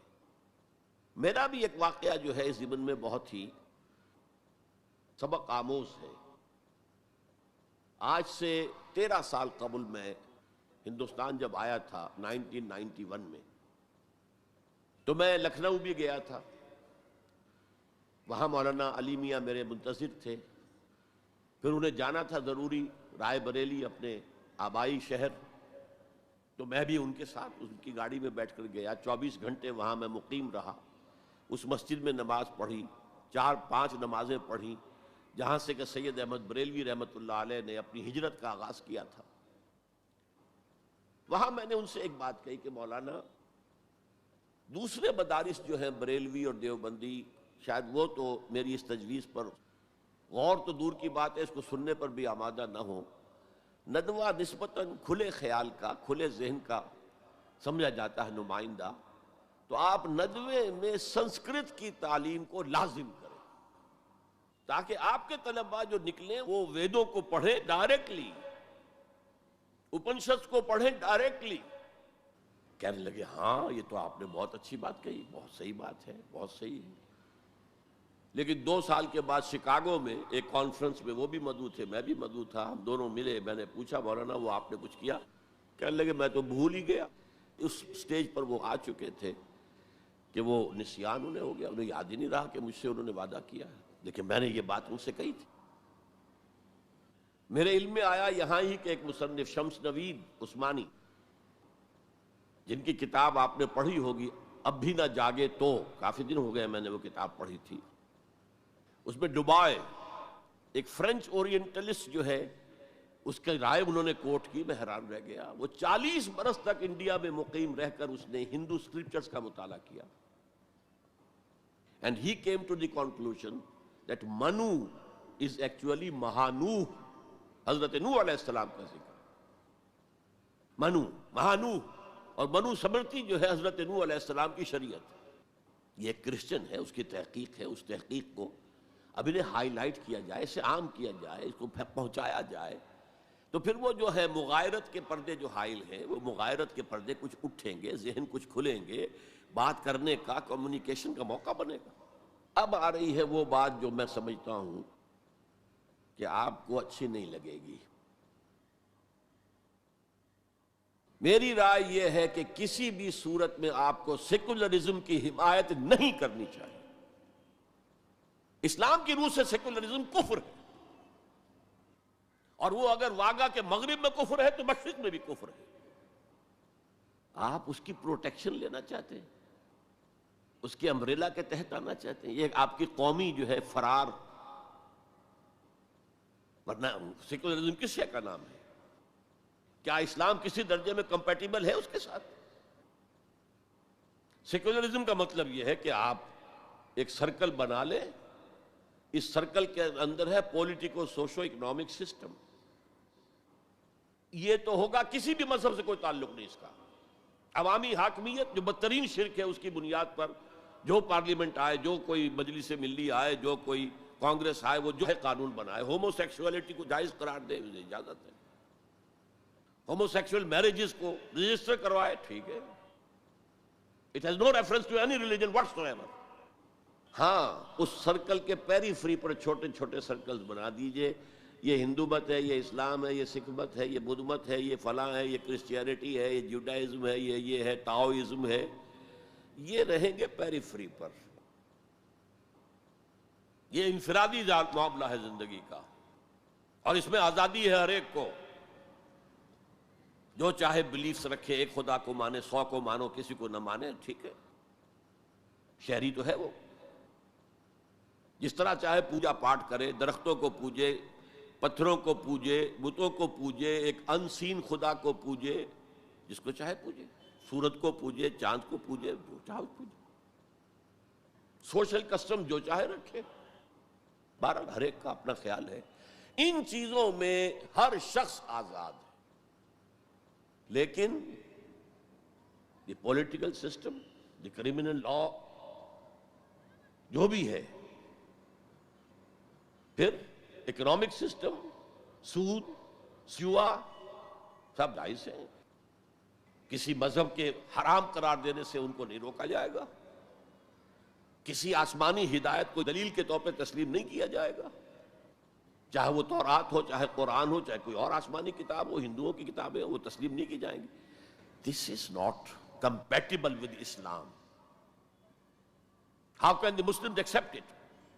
مجھے حیرت ہوتی ہے، میری یہ بات میں جانتا ہوں یہاں کسی کی سمجھ میں نہیں آئے گی، لیکن یہ کہ بہرحال جیسا کہ میں نے شروع میں کہا تھا، اگرچہ قول تو وہ فرعون کا ہے، لیکن قرآن میں نقل ہوا، قرآن کی آیت ہے، ما اریکم الا ما ارا، میں آپ کو وہی کچھ دکھا سکتا ہوں جو میں خود دیکھتا ہوں، ورنہ میں سنسیئر نہیں ہوں، neither to myself nor to you. I have to be honest. Number 4، قومیت سے بالا تر ہو کر اسلام کی دعوت دی جائے، دو چیزیں گڑبڑ نہ کی جائیں، قوم کی خدمت ہے، قوم کے لیے تعلیمی ادارے بنائے جائیں، قوم کے لیے یہ کیا جائے، کوئی حرج نہیں، قوم کی خدمت کرنا بری بات نہیں ہے۔ ایک مسلمان قوم کو فرعون کی غلامی سے نجات دلانے کے لیے اللہ نے حضرت موسیٰ جیسے پیغمبر کو بھیجا، جنہوں نے جاتے ہی اول وہلے میں پہلی ملاقات فرعون سے ہوئی ہے تو مطالبہ کر دیا، نرسل معنا بنی اسرائیل، ہمارے ساتھ بنی اسرائیل کو یہاں سے جانے دو، ولا تعذبہم، ان پر سختی نہ کرو، ٹارچر نہ کرو، ان پر تشدد نہ کرے، ان پر پرسیکیوٹ نہ کرو۔ اور اللہ نے حضرت موسیٰ علیہ السلام کے ذریعے سے اس قوم کو نجات دے دی، حالانکہ وہ قوم کیسی ناہنجار قوم تھی، جس نے جیسے ہی سمندر پار کیا ہے یا دریا پار کیا ہے، کچھ لوگوں کو دیکھا بتوں پر اعتکاف کر رہے ہیں بیٹھے ہوئے، کہا ہمارے لیے بھی ایسا بنا دو تاکہ توجہ کا ارتکاز ہم کر سکیں۔ حضرت موسیٰ نے ڈانٹا، اللہ نے تمہیں کتنی عظمت عطا کی ہے، جو شرک کی دلدلوں سے، کیچڑ سے تمہیں نکالا ہے، اور تم چاہتے ہو دوبارہ اسی کے اندر پھنس جانا۔ وہی ہیں جو قدم قدم پر جھگڑتے تھے حضرت موسیٰ سے، تم نے مروا دیا ہمیں لا کے یہاں صحرا میں، اس سے تو وہاں بہتر تھے ہم، کھانے پینے کو تو ملتا تھا نا۔ بہرحال اللہ نے من و سلوہ اتار دیا، ایک چٹان سے 12 چشمے جو ہیں وہ برآمد کر دیے، کھاؤ پیو۔ اور پھر وہ اتنی ناہنجار قوم تھی کہ جب قتال کی بات کہی گئی کہ اب تلوار ہاتھ میں لو اور داخل ہو جاؤ فلسطین کی زمین میں، کوڑا جواب، فَاذْهَبْ أَنْتَ وَرَبُّكَ فَقَاتِلَا إِنَّا هَاهُنَا قَاعِدُونَ، ہم تو یہاں بیٹھے ہیں، ٹس سے مس نہیں ہوں گے، جاؤ تم جاؤ، تمہارا رب، فَاذْهَبْ أَنْتَ وَرَبُّكَ فَقَاتِلَا إِنَّا هَاهُنَا قَاعِدُونَ۔ یہ معاملہ جو ہے قومی خدمت بری شے نہیں ہے، لیکن کچھ لوگ ایسے ہونے چاہیے کہ جو اس قومی تصورات سے بلند تر ہو کر انسانی سطح پر اسلام کی دعوت دیں، وہ جو ہم پڑھ چکے ہیں، وَلْتَكُن مِّنكُمْ أُمَّةٌ يَدْعُونَ إِلَى الْخَيْرِ وَيَأْمُرُونَ بِالْمَعْرُوفِ وَيَنْهَوْنَ عَنِ الْمُنكَرِ وَأُولَٰئِكَ هُمُ الْمُفْلِحُونَ۔ تم میں سے ایک جماعت ایسی ہونی چاہیے، ایسی وجود میں آنی چاہیے جس کے صرف 3 کام ہو، دعوت الی الخیر، دعوت الی القرآن، اور وہ دعوت بھی 3 لیول پر، بالحکمت والموعظۃ الحسنۃ وجادلہم باللتی ہی احسن، اور نیکی کا حکم دو، بدی سے روکو، اور صرف وہی لوگ فلاح پانے والے ہیں جو یہ کام کریں گے۔ دی گریٹر مسلم امہ جو اپنا مقصد بھول چکی کہ ہمیں اس کے لیے برپا کیا گیا تھا، ان سے فلاح کا وعدہ نہیں ہے۔ اولئک ھم المفلحون، حسر کا انداز ہے، اسلوب ہے، صرف وہی لوگ ہوں گے جو فلاح پائیں گے۔ اس لیول پر ضرورت ہے ایک جماعت کی، اور اس کے ضمن میں سب سے زیادہ اہمیت ہوگی اسلام کے سسٹم آف سوشل جسٹس کو ایمفیسائز کرنے کی۔ So emphasise the system of social justice. یہ ہے اسلام جو پیغام دیتا ہے. یہ کسی قوم کے لیے نہیں ہے، پوری نوع انسانی کے لیے ہے. انسان کو آزادی دیتا ہے. میں بتا رہا تھا کہ وہ جو تلوار ہے، جو میں اس کو مثال دیا کرتا ہوں، یہ ایسی چکی ہے جو ایک طرف آٹا پھینکتی ہے، ایک طرف پھینکتی ہی نہیں. ادھر آٹے کے ڈھیر لگ رہا ہے، ادھر آٹا ہے ہی نہیں. تو اب کیا ہوا؟ تلوار نے ادھر کاٹا، عیاشی، بدماشی، فضول خرچی، نمود و نمائش پہ پیسہ خرچ کرنا، جس سے آگ لگ جائے ہیو ناٹس کے دلوں کے اندر. پھر ان میں محبت پیدا ہوگی آپ کے لیے، یہ نفرت پیدا ہوگی، عداوت پیدا ہوگی، بغض پیدا ہوگا. اور دوسری طرف جو بھوکے ہیں وہ حیوانوں کی سطح پر آ جائیں گے. وہ گویا کہ بیسٹ آف برڈن، وہ انسان نہیں رہتے. They are at a lower level than the human beings. They become like animals. اور حدیث نبوی ہے کہ کاد الفقر ان یکون کفرا. فقر جو ہے وہ تو قریب ہو لے آتا انسان کو کفر کے. دنیا نے تیری یاد سے بیگانہ کر دیا، تجھ سے بھی دل فریب ہے غم روزگار کے. یہ روزی کا جو غم ہے، کہاں تجھے پوجے، کہاں تیری عبادت کرے، کہاں تجھ سے لو لگائیں. ہمیں 2 وقت کی روٹی کے لیے، اور وہ بھی سوکھی سی کچھ ملتی ہے، اور دن کتنی پورے دن بھر کی کمر توڑ دینے والی مشقت ہم کرتے ہیں. تو اسلام کی دعوت جو ہے، نمبر 1 یہ قومیت سے بالا تر ہونی چاہیے. گڑبڑ نہ کرے، ایک ہی جماعت یہ دونوں کام نہ کرے، ورنہ سمجھا جائے گا کہ یہ بھی اصل میں اپنی قومی بالا تری اور بالا دستی کے لیے کام کر رہے ہیں. اپنی پرائرٹیز فکس کر لے. اگر اسلام کے لیے کام کرنا ہے تو قومی سطح سے بالا تر ہو جائے، اور اصولی سطح پر اسلام کی دعوت دیں، اور اسلام کے system of political justice, social justice, economic justice کو نمایاں کریں. ان تمام چیزوں کے پیش نظر میں ایک بات، بہت بڑی بات کہہ رہا ہوں. حضور کی ایک حدیث ہے، مجھے مشرق کی طرف سے ٹھنڈی ہوا آ رہی ہے. اقبال نے جب ترانہ ہندی لکھا تھا، اس میں کوٹ کیا تھا، میرے عرب کو آئی ٹھنڈی ہوا جہاں سے، میرا وطن وہی ہے، میرا وطن وہی ہے. کیا عجب. ہم بہرحال اپنی جگہ پر سمجھ رہے تھے، اور اب بھی ہے امید کہ کسی طرح اللہ ہمیں توفیق دے دے، پاکستان میں وہ نظام قائم کر دے جو پوری انسانیت کے لیے ایک مینارہ نور بن جائے. یہی باتیں اقبال نے کہی تھی، میں کوٹ کر چکا ہوں کہ ڈیسٹنی ہے، تقدیر مبرم ہے کہ ہندوستان کے شمال مغرب میں ایک آزاد مسلمان ریاست قائم ہوگی. اور اگر ایسا ہو گیا تو ہمیں موقع مل جائے گا کہ اسلام کے چہرے سے جو بدنما داغ اور دھبے دور ملوکیت میں پڑ گئے تھے انہیں ہٹا کر جاگیرداری آ گئی تھی. دور ملوکیت میں سرمایہ داری آ گئی تھی. ابلیس کی مجلس شورا میں ابلیس سے کہلوایا ہے اقبال نے، ابلیس کی زبان سے وہ اپنا پیغام دے رہا ہے. جانتا ہوں میں یہ امت حامل قرآن نہیں ہے، وہی سرمایہ داری بندہ مومن کا دین. جانتا ہوں میں کہ مشرق کی اندھیری رات میں بے ید بیضا ہے پیران حرم کی آستین. لیکن ایک عجیب بات کہی ہے، عصر حاضر کے تقاضاؤں سے ہے لیکن یہ خوف. It's a demand of history. عصر حاضر کے تقاضاؤں سے ہے لیکن یہ خوف، ہو نہ جائے آشکارا شرع پیغمبر کہیں. عصر حاضر کے تقاضے سمجھ لیجئے.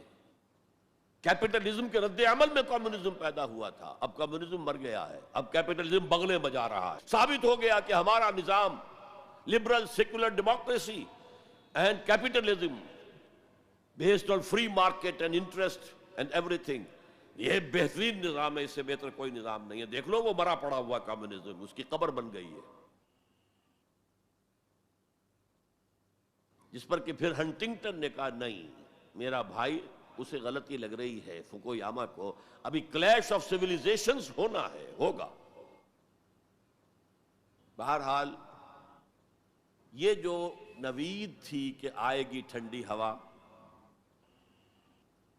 ایک خیال یہ ہے، اب بھی ہے، شاید حالات جس نہج پر جا رہے ہیں، شاید پاکستان اور افغانستان مل کر وہ جگہ بن جائیں کہ جہاں پر اسلام کا نظام پورا کا پورا دی پولیٹیکو سوشو اکنامک سسٹم نافذ کر دیا جائے.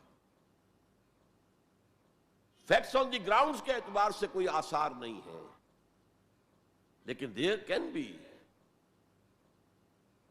سم ڈیوائن، کوئی ایسا شکل پیدا ہو جائے اللہ کی طرف سے.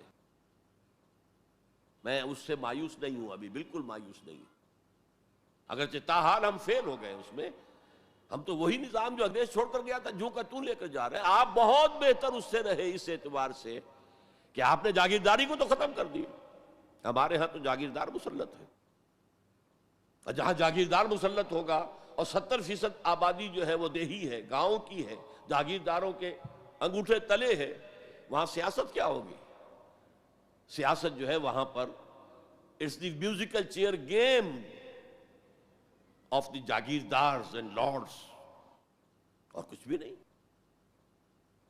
بہرحال اللہ کرے کہ یہ اس بر عظیم سے، پاکستان بھی آخر اسی بر عظیم کا ایک حصہ تھا، بھارت اسی بر عظیم کا حصہ ہے، بنگلہ دیش اسی بر عظیم کا حصہ ہے. میں وہاں بھی گیا تھا تو میں نے کہا تھا کہ آپ یہاں نظام خلافت قائم کریں. وہاں خلافت اندولن ایک بڑی تحریک بھی اٹھی تھی. حافظ جی حضور کا نام آپ نے سنا ہوگا، بہت بڑے پیر تھے وہاں کے، جنہوں نے ایک موومنٹ شروع کی تھی کہ خلافت کا نظام قائم کیا جائے. لیکن یہ ہے کہ کیا عجب کہ ہندوستان کی قسمت میں ہوئی. شمس نوید عثمانی صاحب نے جو بات کہی ہے وہ قابل غور یقیناً ہے. اگرچہ مجھے پڑھے ہوئے اس کتاب کو بہت دن ہو گئے ہیں، لیکن مجھے امید ہے کہ جو بات میں کہنے چلا ہوں وہ ان کی طرف غلط منسوب نہیں ہوگی. لفظی طور پر کوئی غلطی ہو سکتی ہے. انہوں نے یہ لکھا تھا کہ امت مسلمہ کی قیادت پہلے ملی ہے سامی النسل لوگوں کو. یہ میں آپ کو بتا چکا ہوں. First rise of the Muslim امہ، then the first fall of the Muslim Ummah, then the second rise of Muslim Ummah, then the second fall of Muslim Ummah, just as the first rise of Bani Israel, and then the first fall, and then the second rise, and then the second fall. So first rise of the Muslim Ummah was under the leadership of the Arabs. Who are these Arabs? Sami, Semitic. اگرچہ Europe میں Semitic کا لفظ استعمال ہوتا ہے یہودیوں کے لیے صرف، وہ بھی سامی ہیں، عرب بھی سامی النسل ہے. جب صلح کرائی تھی اور بغلگیر کروایا تھا کلنٹن نے شاہ حسین کو، اور اس وقت شامیر تھا یا کون تھا جو بھی وزیر تھا اسرائیل کا، بغلگیر ہو گئے، تو اس نے کہا تھا یو آر کزنس، بھائی تم ایک ہی باپ کے بیٹے ہو نا. یہ عرب اسماعیل کے بیٹے ہیں، ان کی اولاد ہیں، اور جو جیوز ہیں وہ حضرت اسحاق کی اولاد ہیں. حضرت اسحاق کے بیٹے حضرت یعقوب، ان کے 12 بیٹے، ان سے 12 نسلیں، 12 قبیلے جو ہیں بنی اسرائیل کے. تو یو آر کزنس. تو سامی النسل، پہلی قیادت سامی، حضرت سام، یہ بیٹے تھے حضرت نوح کے. Second rise of the Muslim ummah was under the leadership of the Turks. They are the progeny of Yafis علیہ السلام. انہی کے بیٹوں میں گوگ اور میگوگ کا نام بھی آیا ہے تورات میں، جوج اور ماجوج. وہ اصل میں سینٹرل ایشیا کے ماؤنٹینز کو کراس کر کے تو شمالی جو میدان چلتا ہے رشیا وغیرہ کا، اور پھر نیچے وہ منگولیا اور چائنا کے ساتھ، اور ادھر ویسٹ میں پھر وہ اسکینڈینیوین کنٹریز سے ہو کر ادھر سے اتر کر لوگ جو آئے ہیں اینگلو سیکسنز، انگلستان میں آئے ہیں یا اور یورپ کے حصے میں آئے ہیں، یہ سب نسل ہے یافس کی. تیسری نسل ہے حام کی، اس میں یہ انڈو گریک اینڈ ایرانی ایرینز، سب سے بڑی تعداد ان ایرینز کی کہاں ہے؟ یہ حام کی نسل سے ہیں. اور شمس نوید عثمانی نے لکھا تھا کہ اب جو اسلام کی اور امت مسلمہ کی قیادت ہے وہ حام کی نسل کو منتقل ہوگی. دی تھرڈ رائز آف اسلام، جس پر میں حدیثیں آپ کو سنا چکا ہوں، ہونا ہے، وہ تقدیر مبرم ہے. پوری دنیا پر اسلام کا غلبہ ہو کر رہے گا. علامہ اقبال نے کس خوبصورتی سے کہا ہے، ہر کو جا بینی جہان رنگ و بو.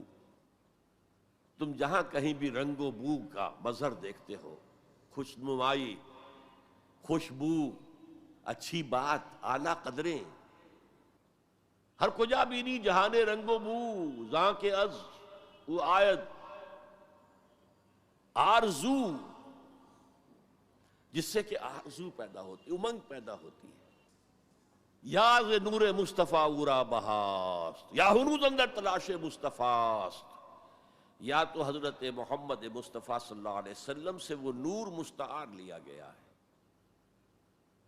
یورپ کی ساری ترقی ہوئی ہے قرآن کے اس اصول کی بنیاد پر کہ توہمات کو چھوڑو. وَلَا تَقْفُ مَا لَيْسَ لَكَ بِهِ عِلْمٌ إِنَّ السَّمْعَ وَالْبَصَرَ وَالْفُؤَادَ كُلُّ أُولَٰئِكَ كَانَ عَنْهُ مسئولا. حقائق پر نظر جو ہے وہ جماؤ. اور جسے کہتے ہیں استقرائی منطق. ایک لاجک جو ہے وہ ہے ڈیڈکٹیو لاجک، ایک ہے انڈکٹیو لاجک، انڈکشن. استقراء کا آغاز دنیا میں کرنے والا قرآن ہے. کھول آنکھ، زمین دیکھ، فلک دیکھ، فضا دیکھ، مشرق سے ابھرتے ہوئے سورج کو ذرا دیکھ. ان فی خلق السماوات والارض واختلاف اللیل والنہار والفلک التي تجری فی البحر بما ينفع الناس وما انزل اللہ من السماء من ماء فاحیا به الارض بعد موتها وبث فیها من كل دابة وتصریف الرياح والسحاب المسخر بین السماء والارض لآیات لقوم یعقلون. یہ پوری کائنات اللہ کے سائنس، اللہ کی علامات، اللہ کی آیات سے بھری ہوئی. یہ سارا نقطہ نظر ہے جس نے سائنس کو بنیاد بنایا ہے، سائنس کو کے اوپر توجہ منعطف کرائی ہے. اور یہ اصل میں پہلے بھی کہہ چکا ہوں، غرناطہ، تولیتلا جو ٹولیڈو کہلاتا ہے آج، قرطبہ جو آج کورڈووا کہلاتا ہے، غرناطہ جو آج گریناڈا کہلاتا ہے، اس کی یونیورسٹیوں سے پڑھنے کے لیے آتے تھے. یہ فرانس کے لوگ چلے آ رہے ہیں، یہ جرمنی کے نوجوان چلے آ رہے ہیں، یہ اٹلی سے آ رہے ہیں. انہی کے زیر اثر رینائسنس ہوا، احیاء العلوم، فلسفہ اور سائنس دونوں کی طرف جو ہے توجہ ہوئی. اور انہی کے زیر اثر اصلاح مذہب، ریفارمیشن، جسے کہ یہودیوں نے ایک خاص ٹرم دے دیا. یہ ایک علیحدہ موضوع ہے، اس وقت میری گفتگو کا موضوع یہ نہیں ہے. بہرحال ہو سکتا ہے کہ ہندوستان ہی وہ جگہ بن جائے. یہ ہے وہ 5 نکات جس کی بنا پر میں کہتا ہوں کہ اس وقت ہندوستان میں، بھارت میں اور بر عظیم پاک و ہند میں اسلام کی دعوت کے امکانات بہت وسیع ہیں. ہم فائدہ نہ اٹھائیں یہ ہمارا جرم ہوگا، اللہ کے ہاں ہم اکاؤنٹیبل ہوں گے. اب آج کے موضوع کے دوسرے حصے پر آئیے. مسلمان غیر اسلامی ریاست میں، میں نے عرض کیا تھا کہ اس عنوان سے شاید یہ گمان ہوتا ہے کہ کوئی ملک، شاید پاکستان کو آپ سمجھ رہے ہیں کہ وہ اسلامی ریاست ہے. اسلامی ریاست کا کوئی وجود اس وقت روئے ارضی پر موجود نہیں ہے، لہذا کوئی فرق نہیں ہے.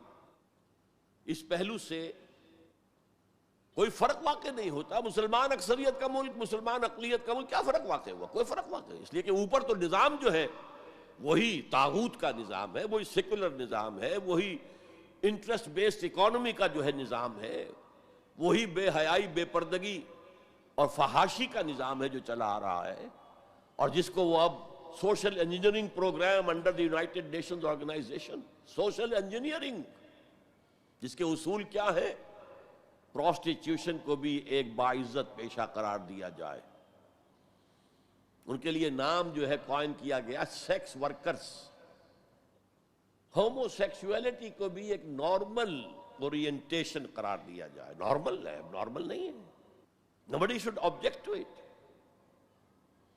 عورت اور مرد بالکل برابر ہوں شادی کے قوانین کے ضمن میں بھی اور ہر اعتبار سے برابر، وراثت میں بھی برابر. اور عورت اگر گھر کا کام کرے تو ویج طلب کر سکتی ہے مرد سے، شوہر سے. اور اگر وہ حمل کی سختیاں برداشت کرے اور وضع حمل کی تکلیف برداشت کرے، اس پر بھی وہ معاوضہ مانگ سکتی ہے شوہر سے. اس طرح کی چیزیں، سوشل انجینئرنگ پروگرام. معاشرے کا تیا پانچا ہو گیا ان کے ہاں. فیملی لائف کے ٹکڑے ہو گئے، بکھر گئی فیملی لائف، ہے ہی نہیں. شادی کا بندھن نہیں. We are living together, that's all. We are not married. بچے بھی ہو رہے ہیں but we are not married. اس لیے کہ وہ میرج کے قوانین ایسے بنا دیے گئے ہیں کہ مرد اس کو گوارا کرنے کو تیار نہیں. آپ نے کسی سے میرج کی اور کچھ دنوں کے بعد آپ کی اس کے ساتھ نہیں بنی، طلاق دیں گے، آدھی پوری پراپرٹی، پورا اپنا سرمایہ آدھا دینا پڑے گا. کون مرد اس کے لیے تیار ہو؟ خامخواہ کائے کو؟ عورت کو تو مرد کی ضرورت ہے کہ نہیں ہے؟ وہ رہے گی میرے ساتھ. We are living together, we are not married. یہ ہے جو اقبال نے بات کہی تھی، وہ 100% پوری ہو چکی ہے. تہذیب ختم ہو چکی ہے، تہذیب سنڈاس بن چکی ہے. مغربی تہذیب، تمہاری تہذیب اپنے خنجر سے آپ ہی خودکشی کرے گی. جو شاخ نازک پہ آشیانہ بنے گا ناپائیدار ہوگا. اب آپ نے سنا ہوگا بش صاحب واز کہتے ہیں شادی کرو شادی کرو شادی کرو. اب وہاں یہ واز کہنا پڑتا ہے شادی کرو، میرج کے کانٹریکٹ کے اندر بندھو. بہرحال اس وقت کا سارا عالم انسانی بشمول عالم اسلامی کے طاغوت کی گرفت میں ہے، اور یہ طاغوت اصل میں دجالیت ہے. دجل فریب کو کہتے ہیں.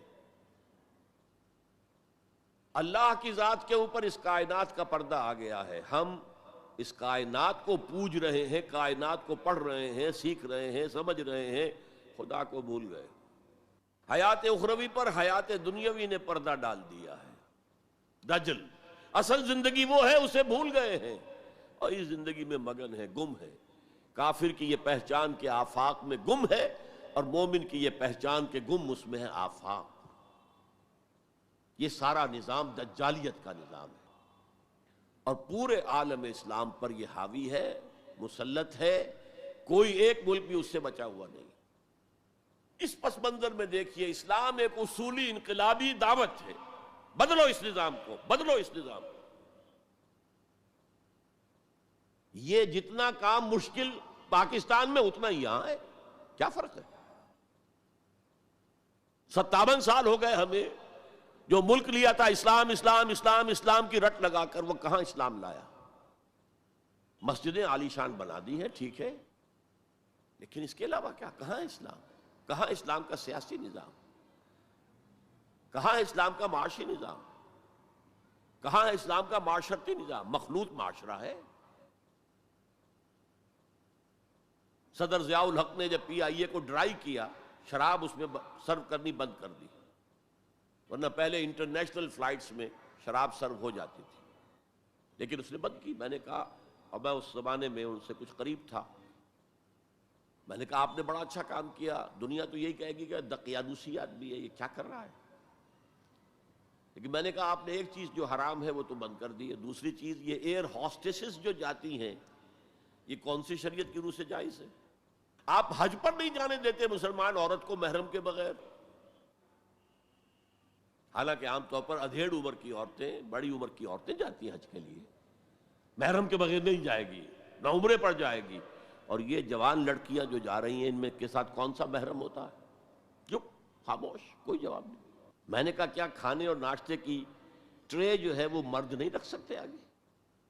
یہ ہے ہمارا طرز عمل کہ اسلام کی کوئی ایک چیز قبول، سر پر، سر آنکھوں پر، اور دوسری چیز جو ہے پاؤں تلے رون دی جائے، جس کی سزا ہمیں مل رہی ہے. الا خزی فی الحیات الدنیا ویوم القیامت یردون الی اشد العذاب. تو اب میں نے عرض کیا، کوئی ملک ہو، اقلیت میں مسلمان ہو، اکثریت میں ہو، کوئی فرق واقع نہیں ہوتا. ہر جگہ پر اسلام کو ایک اصولی انقلابی دعوت کی حیثیت سے پیش کیا جائے. نمبر 3، اکثریت اقلیت کا مسئلہ تو اس سے حل ہوتا ہے کہ ہمارے لیے اسوہ کامل ہے محمد رسول اللہ کی ذات مبارکہ. وہ تو اکیلے تھے جب انہوں نے کام شروع کیا تھا. آپ کی اہلیہ حضرت خدیجہ رضی اللہ تعالی عنہ، آپ کے دوست پرانے ابو بکر رضی اللہ تعالی عنہ، آپ کے چچا بھائی جو آپ ہی کے زیر تربیت تھے، وہی رہ رہے تھے. چونکہ ان کے والد ابو طالب بہت غریب تھے، لہذا حضور نے انہیں اپنے پاس رکھا ہوا تھا، ان کے اوپر سے بوجھ کم کرنے. اور آپ کا وہ بیٹا، منہ بولا بیٹا جو غلام تھا، اسے آزاد کر کے بیٹا بنا لیا. یہ 4 تھے نا، 1+4 5. اور 10 سال کی محنت شاقہ، دن رات کی محنت. اور یہ محنت کرنے والا کون؟ محمد صلی اللہ علیہ وسلم، جس کے کردار کے اوپر کہیں کوئی چھینٹ بھی نہیں ہے، داغ دھبا تو بڑی بات ہوتی ہے. بمشکل 100 سوا 100 آدمی ساتھ آئے تھے. تو آپ اس اسوے پر چلیں. آپ کو 100 بھی نہ ملے کوئی پرواہ نہیں. کیا جب کس وقت اللہ تعالیٰ دھارے کا رخ موڑ دے، لوگوں کی توجہ ہو جائے. لیکن اصول وہی ہو، دعوت وہی ہو، اور نمبر 3 میتھڈالوجی وہی ہو. Don't borrow the methodologies from the movements of this era. جمہوریت کے ذریعے سے کچھ ہو جائے اور کوئی دہشت گردی کے ذریعے سے کہیں اسلام آ جائے. These are not the methodologies of Muhammad صلی اللہ علیہ وسلم. الیکشن میں حصہ لینے سے سوال ہی پیدا نہیں ہوتا. الیکشنز ہوتے ہیں کسی نظام کو چلانے کے لیے، نہ کہ کسی نظام کو بدلنے کے لیے. اگر امریکہ میں کمیونسٹ ہوں اور ہیں، اب بھی ہیں، تو کیا وہ الیکشن لڑیں گے؟ وہ تو انقلاب برپا کریں گے، کلاس کانشسنس پیدا کریں گے، ہیوز اور ہیو ناٹس کے درمیان ایک مغایرت پیدا کریں گے، پھر وہ ہیو ناٹس کو آرگنائز کریں گے، اور اگر آرگنائزیشن مضبوط ہو جائے تو سم ہاؤ اور دی ادر، بائی ہک اور by crook, they will change the system. انتخابات کے ذریعے سے سسٹم چینج نہیں ہوتا. تو میتھڈالوجی آف محمد صلی اللہ علیہ وسلم، that is the must, we have to follow it. اس میں کس حد تک کامیابی ہو، حضور صلی اللہ علیہ وسلم ایک لائف سپین میں آپ نے سارا کام کر دیا. 10 برس میں تو بمشکل 125 آدمی ہاتھ آیا تھا، اور اگلے 10 برس میں ٹوٹل ریولوشن کمپلیٹ ہو گیا. آئندہ یہ کبھی نہیں ہو سکے گا. Maybe we have to take generations, 3-4 generation میں جا کر بات پوری ہو، لیکن میتھڈالوجی وہی رہے گی. ٹائم فیکٹر جو ہے وہ بڑھ جائے گا. اور یہ عمل یقیناً کافی عرصے سے شروع ہو چکا ہے. وہ احساس میں آپ کے سامنے رکھ چکا ہوں. وہ احساس اب امت مسلمہ میں بڑے وسیع پیمانے پر ہے کہ اسلام صرف مذہب نہیں، دین ہے. دین اپنا غلبہ چاہتا ہے. دین تو ہوتا ہی دین تب ہے جب کہ وہ غالب ہو. دین مغلوب ہو گیا تو مذہب ہو گیا. اس اعتبار سے یہ احساس اب کافی بڑے حلقے کے اندر موجود ہے. البتہ میتھڈالوجی کے بارے میں امت مسلمہ بھٹک رہی ہے ادھر سے ادھر. اقبال نے جو شعر کہا تھا کہ نشان راہ دکھاتے تھے جو ستاروں کو، ترس گئے ہیں کسی مرد راہ داں کے لیے. اللہ کا شکر ہے، میں اللہ کا شکر ادا کرتے ہوئے کہہ رہا ہوں، اور کسی خود ستائی کے جذبے کے بغیر کہہ رہا ہوں، اللہ نے مجھ پر سیرت محمدی صلی اللہ علیہ وسلم کو کھول دیا. جیسے میں نے پرسوں کہا تھا کہ ایک حدیث نے تاریخ کے ایک بہت بڑے صندوق کو میرے لیے کھول دیا. لَيَأْتِيَنَّ عَلَىٰ أُمَّتِي مَا أَتَىٰ عَلَىٰ بَنِي إِسْرَائِيلَ حَسْبَ النَّعْلِ بِالنَّعْلِ. میری امت پر بھی وہ سارے حالات وارد ہو کر رہیں گے جو بنی اسرائیل پہ ہوئے تھے، بالکل ایسے جیسے ایک جوڑے کی 2 جوتیاں ایک دوسرے کے مشابہ ہوتی. اسی طرح اللہ تعالیٰ نے سیرت النبی کو مجھ پر کھولا. میں نے اس کا انالیسس کیا، تجزیہ کیا، اور اس سے انفر کیا ہے اور چیلنج کرتا ہوں. The process of a true revolution can be deduced, can be inferred only from the سیرہ of محمد صلی اللہ علیہ وسلم. اس کی وجہ کیا ہے؟ تاریخ انسانی کے باقی سارے انقلاب جزوی تھے. فرینچ ریولوشن میں صرف سیاسی نظام بدلا اور کچھ بھی نہیں بدلا. عقائد وہی رہے، اخلاق وہی رہے، معاشی نظام وہی رہا جو پہلے تھا، صرف سیاسی نظام بدلا. بولشوک ریولوشن میں معاشی نظام بدلا، باقی معاشرہ وہی تھا، سوشل ویلیوز وہی تھیں، وہی عیسائیت جو کی تو قائم تھی. صرف ایک ریولوشن ہے پوری ہیومن ہسٹری میں جس نے ٹوٹل چینج کیا. عقیدے بدل گئے، اخلاق بدل گئے، صبح و شام کے انداز بدل گئے، شب و روز کے نقشے بدل گئے، نظام بدل گیا، سیاسی نظام، نیا سیاسی نظام. میں آپ کو بتا چکا ہوں the historical role of Islam پر ایم این رائے کی کتاب پڑھیے اسے. اچھا، اور یہ تاریخی انقلاب، عظیم ترین انقلاب تاریخ کا، یہ ایک لائف سپین میں مکمل ہو گیا. فرینچ ریولوشن کے لیے فکر دینے والے روسو، والٹیئر وغیرہ بیسیوں جو ہے صاحب قلم تھے، ان کا ایکچول انقلاب برپا کرنے میں کوئی حصہ نہیں. They were men of the letters. Desk workers تھے, بیٹھ کر لکھ سکتے تھے, میدان میں آ کر لیڈ نہیں کر سکتے تھے. یہی وجہ ہے کہ فرینچ ریولوشن بڑا بلڈی ریولوشن تھا, بہت خون بہا ہے, فساد, ہنگامہ. There was no leader. Leader less mob. ایک فکر تو آ گیا لیکن موب تو بالکل لیڈر لیس تھا. بولشوک ریولوشن کے اندر میں نے بتایا آپ کو, اس کا فکر دینے والے مارکس اور اینجلز, وہ تو جرمنی میں بیٹھ کر کتاب لکھی ہے اور وہ تکمیل اس کی ہے داس کیپیٹال کی انگلستان کے اندر. انگلستان میں آج تک وہ انقلاب نہیں آیا.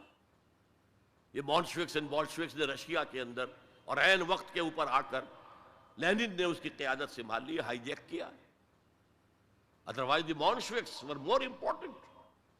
بہرحال یہاں یہ ہے کہ ایک شخص ہے, وہ ایک شخص سے دعوت شروع کر رہا ہے, تنکا لا کر اپنا گھونسلہ بنا رہا ہے, اور پھر وہی شخص جو اسٹریٹ پریچر تھا وہی آرمیز لیڈ کر رہا ہے. تو methodology of a revolution can be deduced only, the only source of you want to know what is the methodology of a true revolution, the only source is the سیرہ of Muhammad صلی اللہ علیہ وسلم. اور جیسا کہ میں نے آپ کو بتایا تھا حدیث نبوی کہ حضور نے 5 ادوار گنوائے تھے اپنے دور سے لے کر, دور نبوت, دور خلافت علی منہاج النبوہ جسے ہم خلافت راشدہ کہتے ہیں. حدیث میں لفظ ہے خلافہ علی منہاج النبوہ, نبوت کے نقش قدم پر خلافت. پھر تیسری کاٹ کھانے والی ملوکیت, چوتھی غلامی والی ملوکیت, جبکہ انگریزوں کے غلام ہو گئے, فرانسیسیوں کے غلام ہو گئے, اطالویوں کے غلام ہو گئے, اسپینیئرز کے غلام ہو گئے, ڈچ کے غلام ہو گئے, پورچوگیز کے غلام ہو گئے.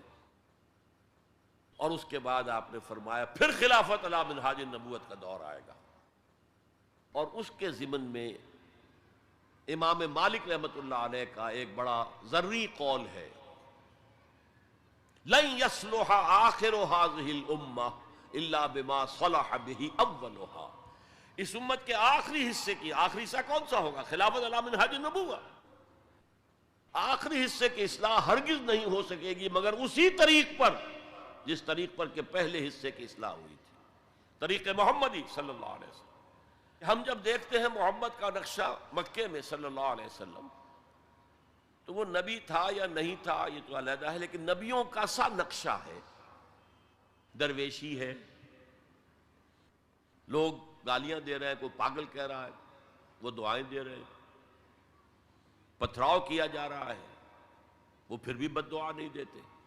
درویشی, دعوت, تبلیغ. جیسے مسیح کبھی وہاں گئے واس کر رہے ہیں, کبھی وہاں گئے واس کر رہے ہیں, کبھی وہاں گئے واس کر رہے ہیں, ایسے حضور اسٹریٹ پریچنگ بھی کر رہے ہیں. جو میلے ہوتے تھے, بازار لگتے تھے, ان میں جا کے تبلیغ کرتے تھے, تقریریں کرتے تھے. تو یہ نقشہ تو ہے, نقشہ یہ تو ہے. وہ تھے یا نہیں تھے اس کو چھوڑ دو, لیکن یہ نقشہ جو ہے نبیوں کا ہے. بٹ ہیئر ہی فیلڈ, اور ان کے کہنے کے مطابق ہی had to run away, to flee. They call it the flight to Medina. ہجرت نہیں کہتے وہ, فلائٹ, فرار. لیکن اب مدینے میں جا کر تو absolutely new Muhammad comes in our eyes. He is the commander of army, he is a statesman, he is the ruler of a government, he is a statesman. There he succeeded. Muhammad failed as a prophet but succeeded as a statesman. چنانچہ اسی کو, اس تضاد کو high light کرنے کے لیے Montgomery Watt, professor Montgomery Watt, اس نے 2 کتابیں لکھی سیرت پر, Muhammad at Mecca, Muhammad at Medina, to highlight the difference, the contradiction. اور محمد ایٹ مدینہ کے اندر اس نے جتنے بھی ہو سکتے تھے تعریف کے کلمات, تعریف کے اوصاف اور ان کی سپرلیٹو ڈگریز استعمال کر لی. معاملہ فہمی, دور اندیشی, انسان شناسی, موقع شناسی, ہر شے کے اعتبار سے محمد بہت ٹاپ پر, بہت ٹاپ پر. کتنی بڑی بات کی جاتے ہی یہودیوں کو جکڑ لیا ایک معاہدے کے اندر, میثاق مدینہ کے اندر. تو اس کی ساری تعریف کرتے, اس لیے مسلمان بھی دھوکہ کھاتے کہ یہ تو حضور کا بہت تعریف کرنے والا ہے. جنرل ضیاء الحق صاحب نے ہمارے ہاں جب سیرت کے جلسے شروع کیے تھے, تو جو مرکزی جلسہ سیرت کا اسلام آباد میں شروع کیا تھا, اس میں اس کو بلایا تھا ایز اے اسپیکر. حالانکہ وہ اصل میں دو کتابوں کے ذریعے یہ کنٹرڈکشن کو ہائی لائٹ کر رہا ہے کہ محمد مدینے والا کچھ اور ہے، مکے والا کچھ اور ہے صلی اللہ علیہ وسلم۔ بہرحال میں نے اس میں استضاد کو رفع کیا ہے کہ یہ ایک ریولوشنری پروسیس کے مختلف تقاضے ہیں، مختلف سٹیجز ہیں، اور ان کے اندر بڑی حکمت ہے۔ یہ کتاب میں نہیں کہہ سکتا یہاں ہے یا نہیں ہے، بہرحال امید ہے کہ اب کچھ نہ کچھ حالات جس طرف جا رہے ہیں تعلقات کی بحالی پر، تو کتابوں کا آنا جانا جو ہے آسان ہو جائے گا۔ اس کا مطالعہ کر کے پھر سمجھنا چاہیے۔ اب میں آخر میں علامہ اقبال کے دو شعر جو ہیں میتھڈالوجی آف محمد کو جس نے سمرائز کر دیا ہے، اللہ تعالیٰ کے ساتھ اپنا ایک مکالمہ نقل کرتے ہیں، کس کیفیت میں ہوں گے، کیا کس عالم میں ہوں گے جب یہ شعر کہے، گفتند جہان ماں آیا بے تمہیں سازت۔ اللہ نے مجھ سے کہا ہے اقبال، ہم نے تمہیں جس دنیا میں بھیجا ہے وہ تمہیں اچھی لگی، اچھی ہے، سازگار ہے تمہارے لیے؟ گفتم کے نمی سازت۔ میں نے کہا نہیں، مجھے پسند نہیں، یہ تو ریپریسو ہے، یہ ایکسپلائٹیٹو ہے۔ ایک اور شعر ہے ان کا اردو کا، تو قادر و عادل ہے مگر تیرے جہاں میں ہے تلخ بہت بندہ مزدور کے اوقات۔ تو مجھے تو پسند نہیں ہے یہ دنیا، گفتم کے نمی سازت، گفتند کے برہم زن، تو اچھا توڑ دو اس کو، پھوڑ دو، ختم کر دو اس کو۔ اور کیسے کرو؟ دو مصروں میں، با نشہ درویشی در ساز و دمادم زن۔ پہلا مرحلہ درویشی کا ہے، دعوت کا ہے، تبلیغ کا ہے، تمہیں جو کہا جائے، پاگل کہا جائے، مجنون کہا جائے، شاعر کہا جائے، ساحر کہا جائے، مسحور سنو اور برداشت کرو، برداشت۔ مار کھانی پڑتی ہے، کھاؤ، پتھراؤ ہوتا ہے، سہو اپنے جسم اتھر پر۔ بانشہ درویشی در ساز و دمادم، بدھ مت کے بھکشو بن جاؤ، لیکن چوں پختہ شوی، جب پختہ ہو جاؤ، تیار ہو جاؤ، معتدب تعداد میں لوگ تمہیں مل جائیں، وہ منظم ہوں، وہ سم و طاعت کی پابندی کرتے ہوں، وہ اپنے وجود پر اپنے گھر میں اسلام نافذ کر چکے ہوں، اگر یہ طاقت حاصل ہو جائے، جو پختہ شوی خود را بر سلطنت جم زن، تو اپنے آپ کو سلطنت جم کے ساتھ ٹکرا دو۔ یہ پروسیس ہے مدینے کا، پہلا مصرع ہے مکے کا، با نشہ درویشی در ساز و دمادم زن۔ کرو محنت، کرو محنت، درویشی کے ساتھ کیے جاؤ، کیے جاؤ۔ For 13 long years it was درویشی۔ صحابہ کو منع کر دیا گیا تھا، تم کوئی جواب نہیں دو گے، no retaliation, no raising of hands even in self defense۔ با نشہ درویشی در ساز و دمادم زن، چون پختہ شوی خود را بر سلطنت جم زن۔ اب تمہیں اس اللہ کی حکومت قائم کرنی ہے، سلطنت جم سے ٹکرا جاؤ، توڑ پھوڑ دو، برہم زن، توڑ پھوڑ کر رکھ دو اس غلط نظام کو۔ یہ ہے طریق محمدی دو مصروں کے اندر۔ تو میرے نزدیک مسلمان چاہے وہ مسلم اکثریت کے ممالک میں رہ رہے ہوں، لیکن وہاں اسلام کا نظام نہیں ہے، یونیورسل ہے اس وقت، سیکولرزم یونیورسل، اکانومی کا نظام، سود کا، بینک کا، یونیورسل۔ تہذیب وہ مخلوط تہذیب جس میں شرم، حیا، عفت، عصمت کے تصورات اب اڑ جائیں گے، ایویپوریٹ ہو جائیں گے، ختم ہو جائیں گے۔ یہ کوئی دن کی بات ہے، مرد ہوش مند اقبال نے کہا تھا، غیرت نہ تجھ میں ہوگی نہ زن اوٹ چاہے گی۔ عورت کو اوٹ بھی درکار نہیں ہوگی کہ کہیں اوٹ میں ہو کر اس کے ساتھ جو ہے وہ زنا کیا جائے، کھلم کھلا بھی ہو تو کیا حرج ہے۔ یہ کوئی دن کی بات ہے، مرد ہوش مند، غیرت نہ تجھ میں ہوگی نہ زن اوٹ چاہے گی۔ اور اس طرف جا رہا ہے۔ پورا پروگرام یونائٹڈ نیشنز آرگنائزیشن کی جنرل اسمبلی کے تحت ہوا ہے۔ پہلے ایک کانفرنس ہوئی تھی قاہرہ میں، کائرو، پھر ہوئی بیجنگ، دونوں طرف سے ایشیا کو جکڑنے کے لیے، کہ اس لیے کہ ابھی ایشیا میں اور خصوصاً مسلمان ممالک میں اور یقیناً ہندوستان میں بھی فیملی سٹرکچر ابھی مضبوط ہے، ابھی بزرگوں کا کچھ ادب ہے، لحاظ ہے، والدین کی خدمت ہے، ابھی شرم اور حیا کے کچھ اثرات ہیں، اگرچہ ہمارا ایلیٹ طبقہ جا چکا، مغربی رنگ کے اندر رنگا جا چکا ہے، لیکن یہ کہ ہیں، اور اس کو توڑنے کے لیے ادھر کائرو کانفرنس، ادھر بیجنگ کانفرنس، پھر Beijing +5 conference under the auspices of United Nations Organization, اور اس کا فیصلہ کیا ہے؟ Social engineering program. اب اس پورے سوشل سٹرکچر کو توڑ کر ایک نیا سٹرکچر لانا ہے، عمارت کو گرا کر نئی عمارت بنانی ہے۔ گفت رومی ہر بنائے کوہنا کا باداں کنند، تو نہ دانی اولا تعمیر را ویرا کرند۔ رومی نے کہا ہے کہ جو بھی کوئی بنائے کوہنا ہے، پرانا نظام ہے، اس کو اگر آپ تلپٹ کرنا چاہتے ہیں، کوئی اور نیا نظام لانا چاہتے ہیں، تو پہلے نظام کو گرانا پڑے گا، پہلی عمارت کو گرانا پڑے گا۔ تو یہ سوشل سٹرکچر جو ٹوٹ پھوٹ چکا ہے ویسٹ میں، اب وہ چاہتے ہیں کہ ایسٹ میں بھی ٹوٹ پھوٹ جائے۔ بہرحال ہمیں جو اصل موضوع تھا، مسلمان غیر اسلامی ریاست میں، مسلمان ایک داعی امت کا نام ہے، یہ قوم نہیں ہے، امت ہے، ہم مقصد لوگوں کا مجموعہ۔ وَلْتَكُن مِّنكُمْ أُمَّةٌ يَدْعُونَ إِلَى الْخَيْرِ وَيَأْمُرُونَ بِالْمَعْرُوفِ وَيَنْهَوْنَ عَنِ الْمُنكَرِ، داعی بن کر کھڑے ہوں، اور یہ دعوت ریولوشن اورینٹڈ ہونی چاہیے، نظام کو بدلنے کی تیاری کرنے والی دعوت، کہیں بھی ہو، مسلم مائنورٹی کنٹری میں ہو، مسلم میجورٹی کنٹری میں ہو، یہاں تک کہ چاہے اکیلا ہو کوئی شخص دنیا کے اندر کسی ملک میں، he has to do it، اگر وہ مسلمان ہے، بلکہ صحیح معنی میں اگر وہ بندہ مومن ہے۔ اقول قولی ھذا واستغفر اللہ لی ولکم ولسائر المسلمین والمسلمات۔